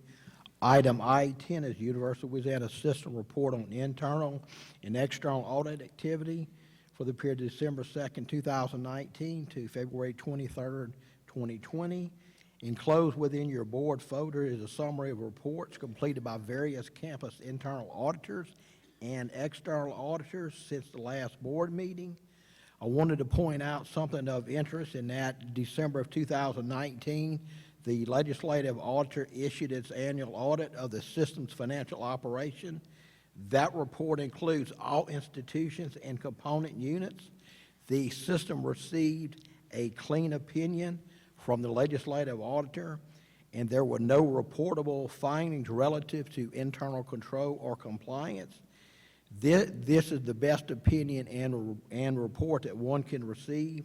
And I wanted to acknowledge special thanks to our system financial staff that's here, Dr. Ledoff and Charles, and also a lot of activity goes on at the campus level to achieve this type of report. So I wanted to take time and compliment those. And also included within your report are the audits that are currently in progress. This is a report only, and no action by the board is necessary.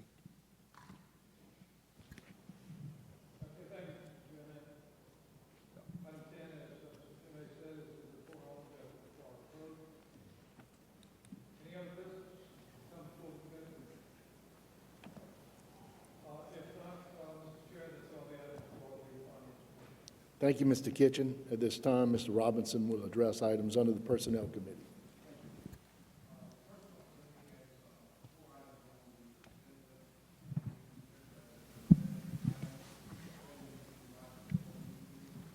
Mr. Chair, members of the board, item J1 is Louisiana Tech University's request for approval to appoint Ms. Devonia Love Vaughn as the Dean of Inclusion Initiatives and Student Success effective March 1st, 2020. Item J2 is McNeese State University's request for approval to appoint Mr. Tanner Steins as the Interim Athletic Director effective January 2nd, 2020. Item J3 is Nicholls State University's request for approval to appoint Ms. Lindsay McCaskill as the Interim Athletic Director effective February 1st, 2020. And item J4 is Nicholls State University's request for approval to appoint Dr. Michelle Caruso as the Interim Vice President for Student Affairs effective March 1st, 2020.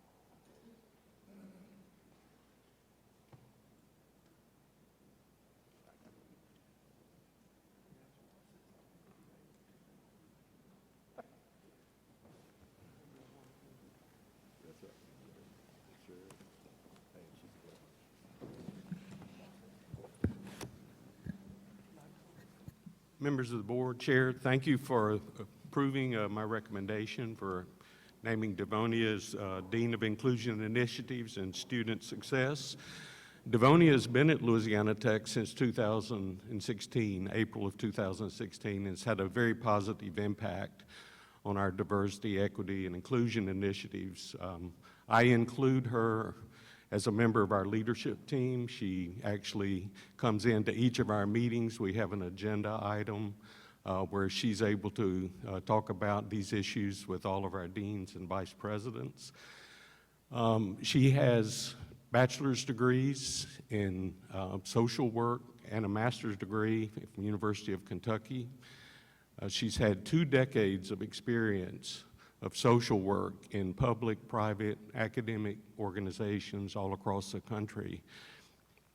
She has a lot of experience and is a big contributor to what we're doing on our campus, and I know that she's even going to have a greater impact by being named dean. So I'd like to introduce her. Thank you. To the board, the chair, and to our system president, Dr. Henderson, I thank you, and I am honored to be named Dean of Inclusion Initiatives and Student Success. My preparation as a social worker, I think, has led me to this road. Louisiana Tech has quickly become home. I came here following my husband, who was a track coach originally at Louisiana Tech. He's now at Grambling State. So we're staying in the system. But that was the terms in moving here, is that we're going to make Ruston home. And we've done so. It is an honor to work on the campus. I've gotten no pushback, and I've brought in some interesting ideas that have challenged some people's thinking. Our student body, mostly in the current capacity that I served as Director of Multicultural Affairs. And we found that my niche is about retention when it comes to students. And in my first year, I had about a 78% retention rate, which was very close to the university, but wasn't good for me. We made some changes. Second year, our second cohort of students, because we do manage a scholarship, we are at 100% retention rate. And so, thank you. So we are looking forward to taking some of those things that we were doing on a very small scale and applying it campus-wide. And we know that it won't be easy, and we know that it's good work that needs to be done. And being a part of an inclusion initiative is just at the soul and the heart of what I believe is my calling. And I believe it's my calling with young emerging adults, as well as those who are looking to come back to school and pursue those degrees that they may have abandoned for whatever reasons that they may. I identify with them because I'm also in school at Louisiana Tech pursuing a doctoral degree. My chair is sitting behind me. I wasn't real sure. I don't think he's here for me, but it's wonderful. My dissertation topic, which is changing a little, it is about chief diversity officers, but it's about the onboarding process that happens for them or doesn't happen for them. So I will be looking at the National Association of Chief Diversity Officers and incorporating that into the work that I do as the Dean of Inclusion Initiatives and Student Success. My husband is also here today, who is supporting me through this. It's a great honor for our family. He doesn't always get to support me because he's a track coach and he's traveling all the time. So it's a big thing for him to be like, I'm not going to do practice today, and be here to support me. So I do appreciate that, and I wanted to acknowledge his presence here today.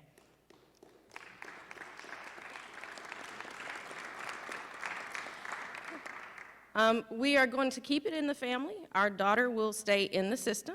Unfortunately, she will not come to Louisiana Tech. I think I'm a little too much for her.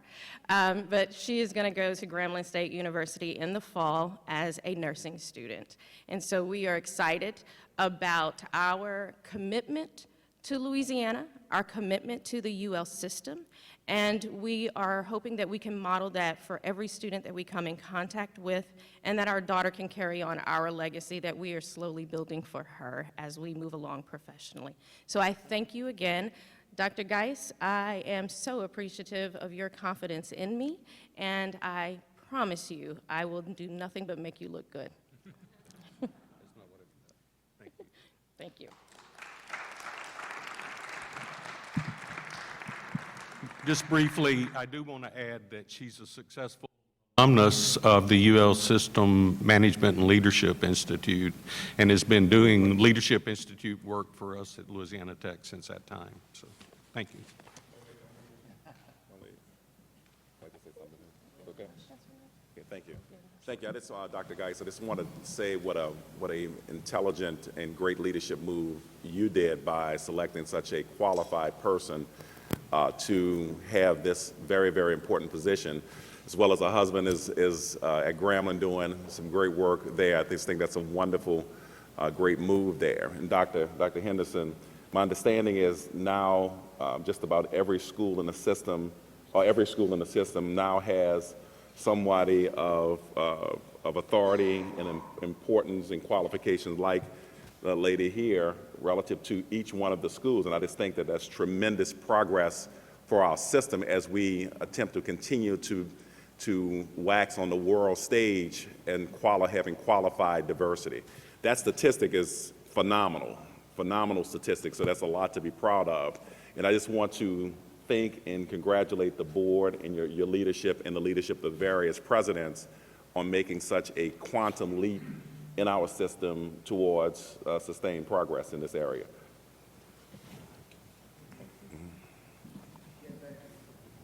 Mr. Chairman.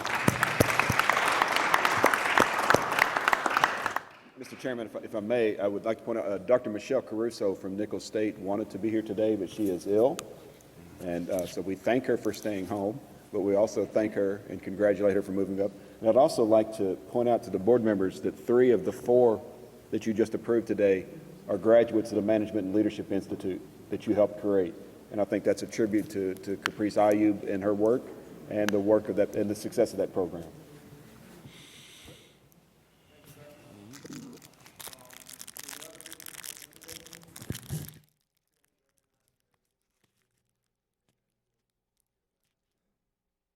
Mr. Robinson, a thorough report. Our legislation committee doesn't require any action. Mr. Salter is going to update us during our retreat, which will occur over the next afternoon and morning. Dr. Henderson, if you would please present your report at this time. Madison left? Yeah. Thank you, Mr. Chairman. I wanted to acknowledge earlier the presence of Madison Romero, who was in the audience for quite some time. She had a DJ meeting. You might know her from her Mars and Zune radio program on KNWD Radio, The Demon, here in Natchitoches. She's also the daughter of our board chair, Mark Romero, and soon to be a graduate of the Louisiana Scholars College here at Northwestern. So, Madison, I'm sorry we missed you, and Zachary LaBeouf. Mr. Chairman, personnel actions. The board members were emailed copies of the personnel actions for review. You'll also note on UNO's request that the university has included a 2% cost of living adjustment for faculty and unclassified staff. The staff has reviewed all of these personnel actions and recommends approval. Mr. Chair, we need a motion and a second. Do I have a motion and a second? Moved by Mr. Salter, second by Ms. Pierre. All in favor? Opposed? Motion is approved. Thank you, Mr. Chairman. Also, part of those personnel actions also were 2 system office changes, an addition and a modification. The addition, someone that is no stranger to this board at all, Marcus Jones will be joining us effective March 1st as our Executive Vice President and Chief Operating Officer. Marcus has been the Executive Vice President, Chief Operating Officer here at Northwestern State for a little over 3 years. And I promised Chris I would wait at least 3 years before I stole him to bring him to Baton Rouge. Marcus is an extraordinarily accomplished administrator in higher education. He is a lawyer. He is bilingual. He has led international student outreach and is just a man of impeccable character. And we welcome him to the UL System office. So, Marcus, thank you very much for agreeing to do that.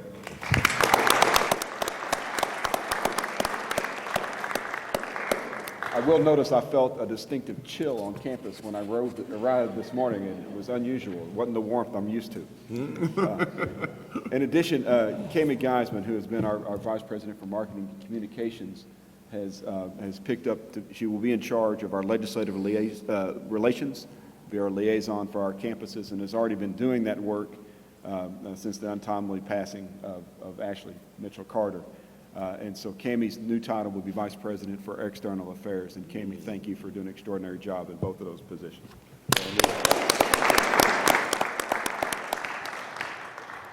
The Management and Leadership Institute, the 3rd cohort of our program is wrapping up its work, and they'll provide a report to the board in April at the board meeting, which means it's time to think about next year's class. And so for our presidents here, you just saw a product of MNLI, though she was quite skilled before she went through the program, Devonia.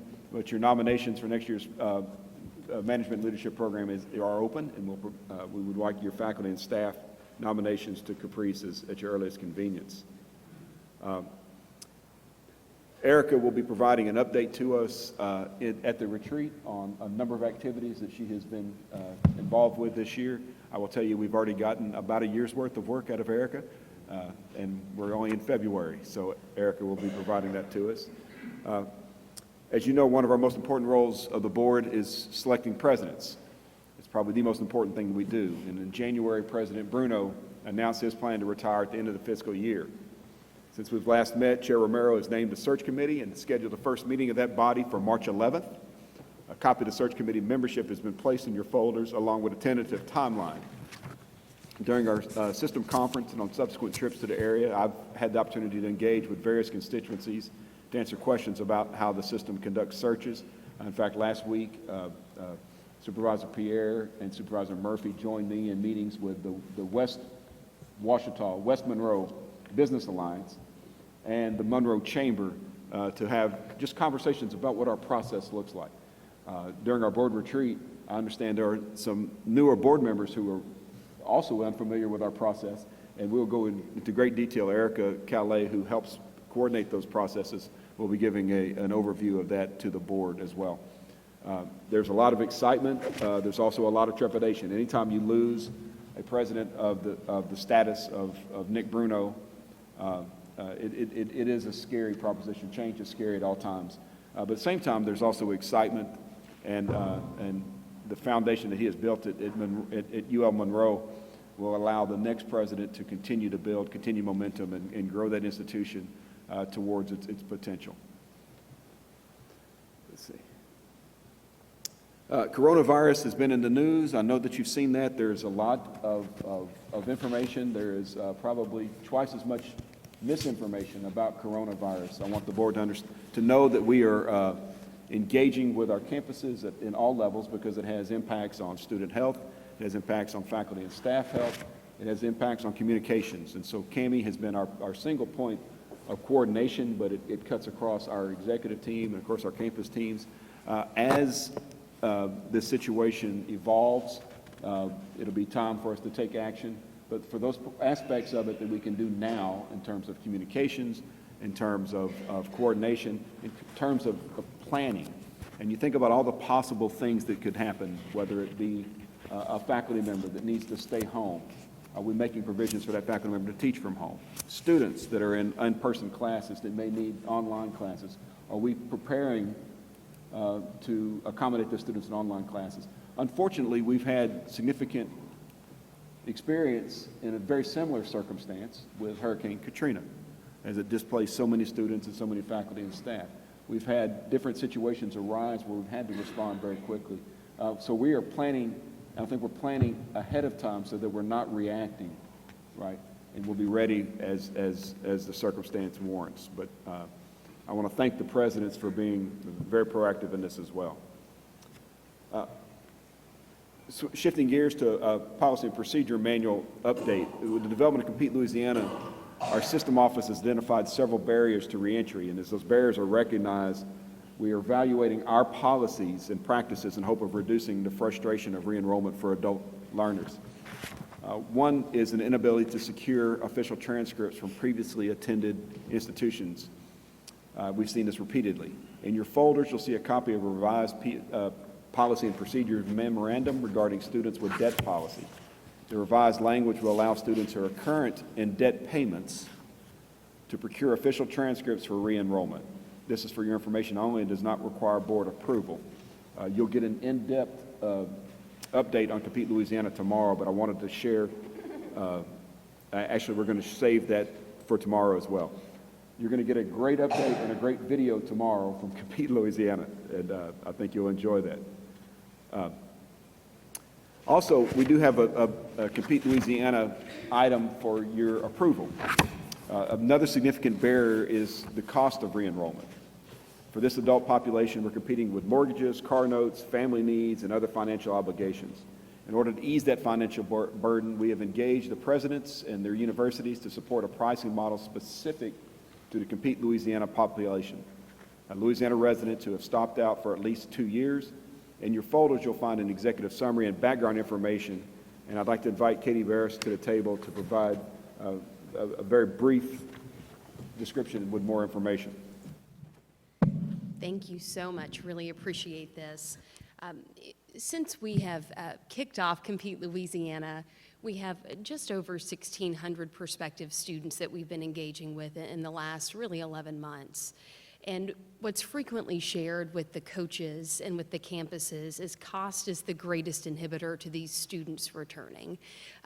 What's interesting with the data that we have thus far, over 60% of our prospective students are employed full-time, and close to half of them have 75 hours or more already earned in credit. What that tells us is these folks are dedicated, they're hardworking, they're trying, but they're also managing a lot of competing interest in terms of family priorities, financial priorities, time priorities. While the coaches and the campus teams have done an amazing job removing re-enrollment barriers, we have not yet tackled affordability, and that continues to plague many of these students in their hopes to return to campus. Flat rate tuition would be a substantial innovation here.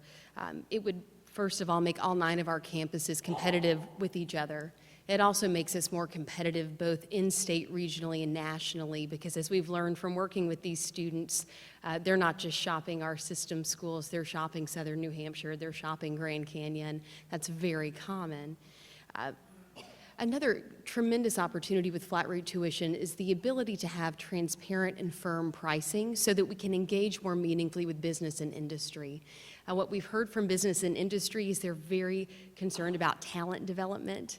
They also have some tax incentives to have pretty robust tuition assistance and reimbursement programs. Having flat rate tuition allows us to develop some MOUs with businesses to help provide additional benefit for students to make it both supported by their employer but also financially supportive for them to return. I would say, to be very clear, flat rate tuition would be inclusive of all fees. The only exception to that would be a course-specific fee. For example, if you're taking a lab class and there are some required consumables or other specific equipment that's requisite for that course, those fees would still apply. But for our Compete Louisiana students, it would be a flat $275 fee per credit hour. We hope to launch this in June with your approval and support, and we'll work diligently with our campuses over the next 3 months to operationalize this. And I'm happy to answer any questions.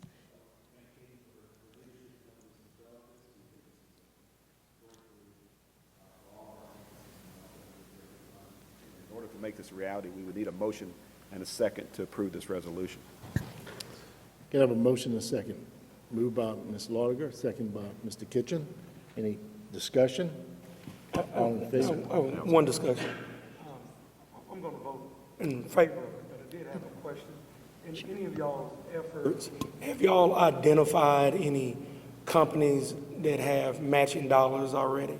We have. In fact, we've done an environmental scan of both state, local, and regional companies that do have tuition assistance and reimbursement, and have plans with Dr. Henderson, of course, to go out and start doing meaningful outreach to those companies pending approval of this.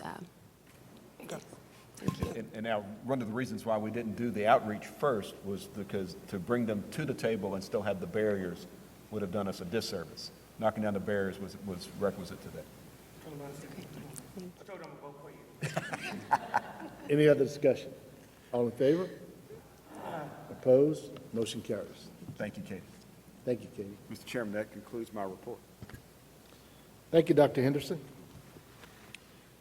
And yesterday, Carol shared information about the Board of Regents' annual trustee conference via email. It's scheduled for March 10th from 8:30 to 2 and is set at the estuary of the Water Campus in Baton Rouge. Dr. Henderson and I will be participating in panel discussions, and the governor is scheduled to address the group as well.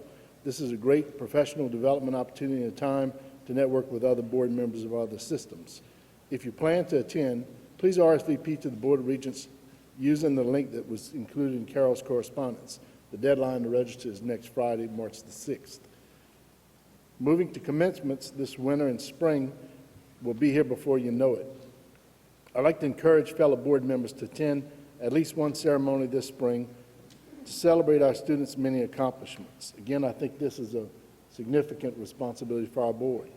Please take note that text exercises are scheduled for next week on March 7th. Sandra will send a link out for you to register for upcoming ceremonies. If you're interested in borrowing or purchasing regalia, please reach out to Caitlin for information. Next, we have items that will require the board to enter an executive session. The Board of Supervisors for the University of Louisiana system may meet in executive session to discuss personnel matters and to discuss pending litigation. Obviously, we have a personnel matter M2 and also I-7, which was discussed in or included in our Finance Committee agenda.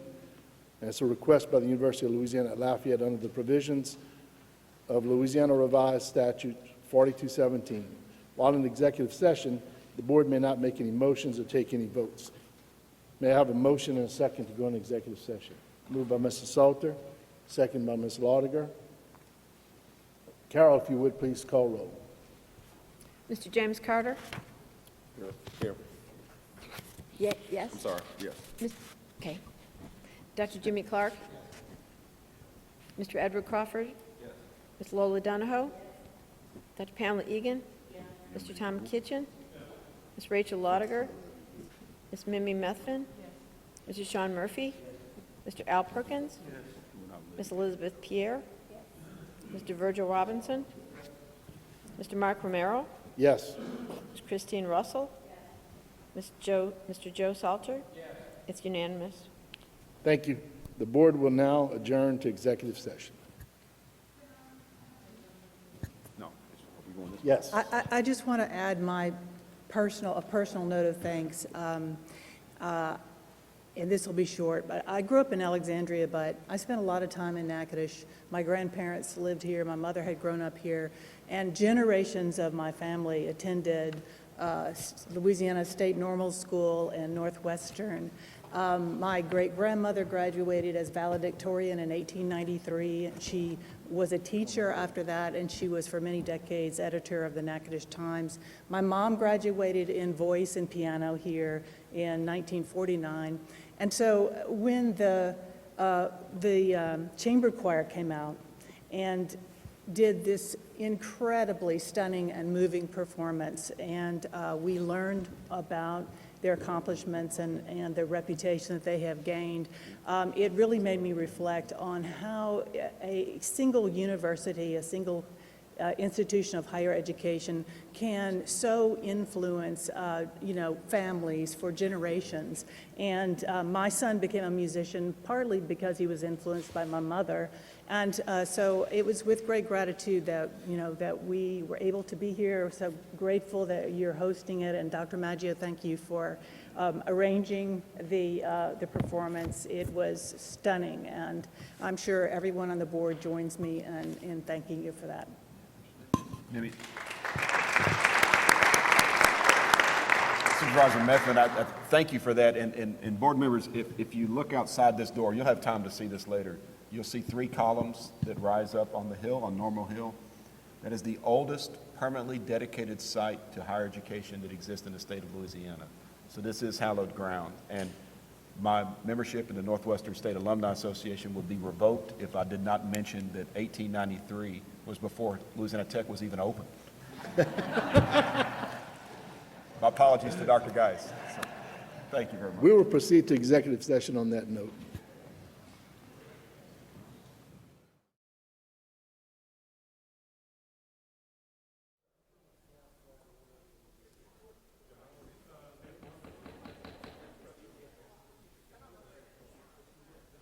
Yeah, they call it. The Board of Supervisors for the University of Louisiana System met in executive session to discuss pending litigation and personnel matters. While in executive session, no motions were made nor votes taken. Is there a motion to reconvene in open session? So moved. Moved by Mr. Carter, second by Mr. Crawford. All in favor? Motion carries.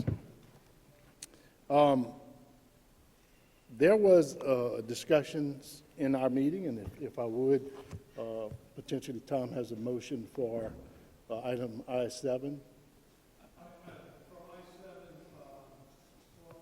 I think I had one. Mr. Perkins. Sorry.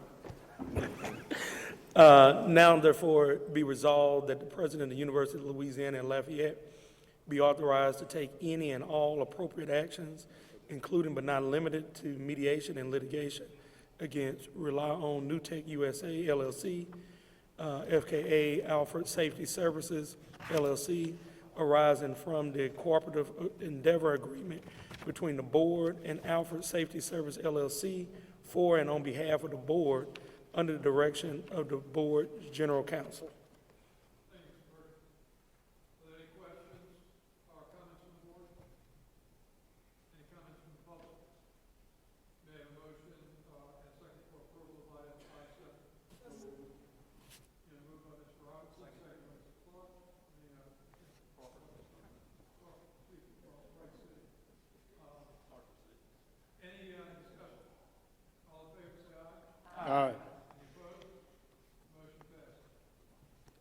Thank you, Mr. Kitchen. We also had some discussion, item M2.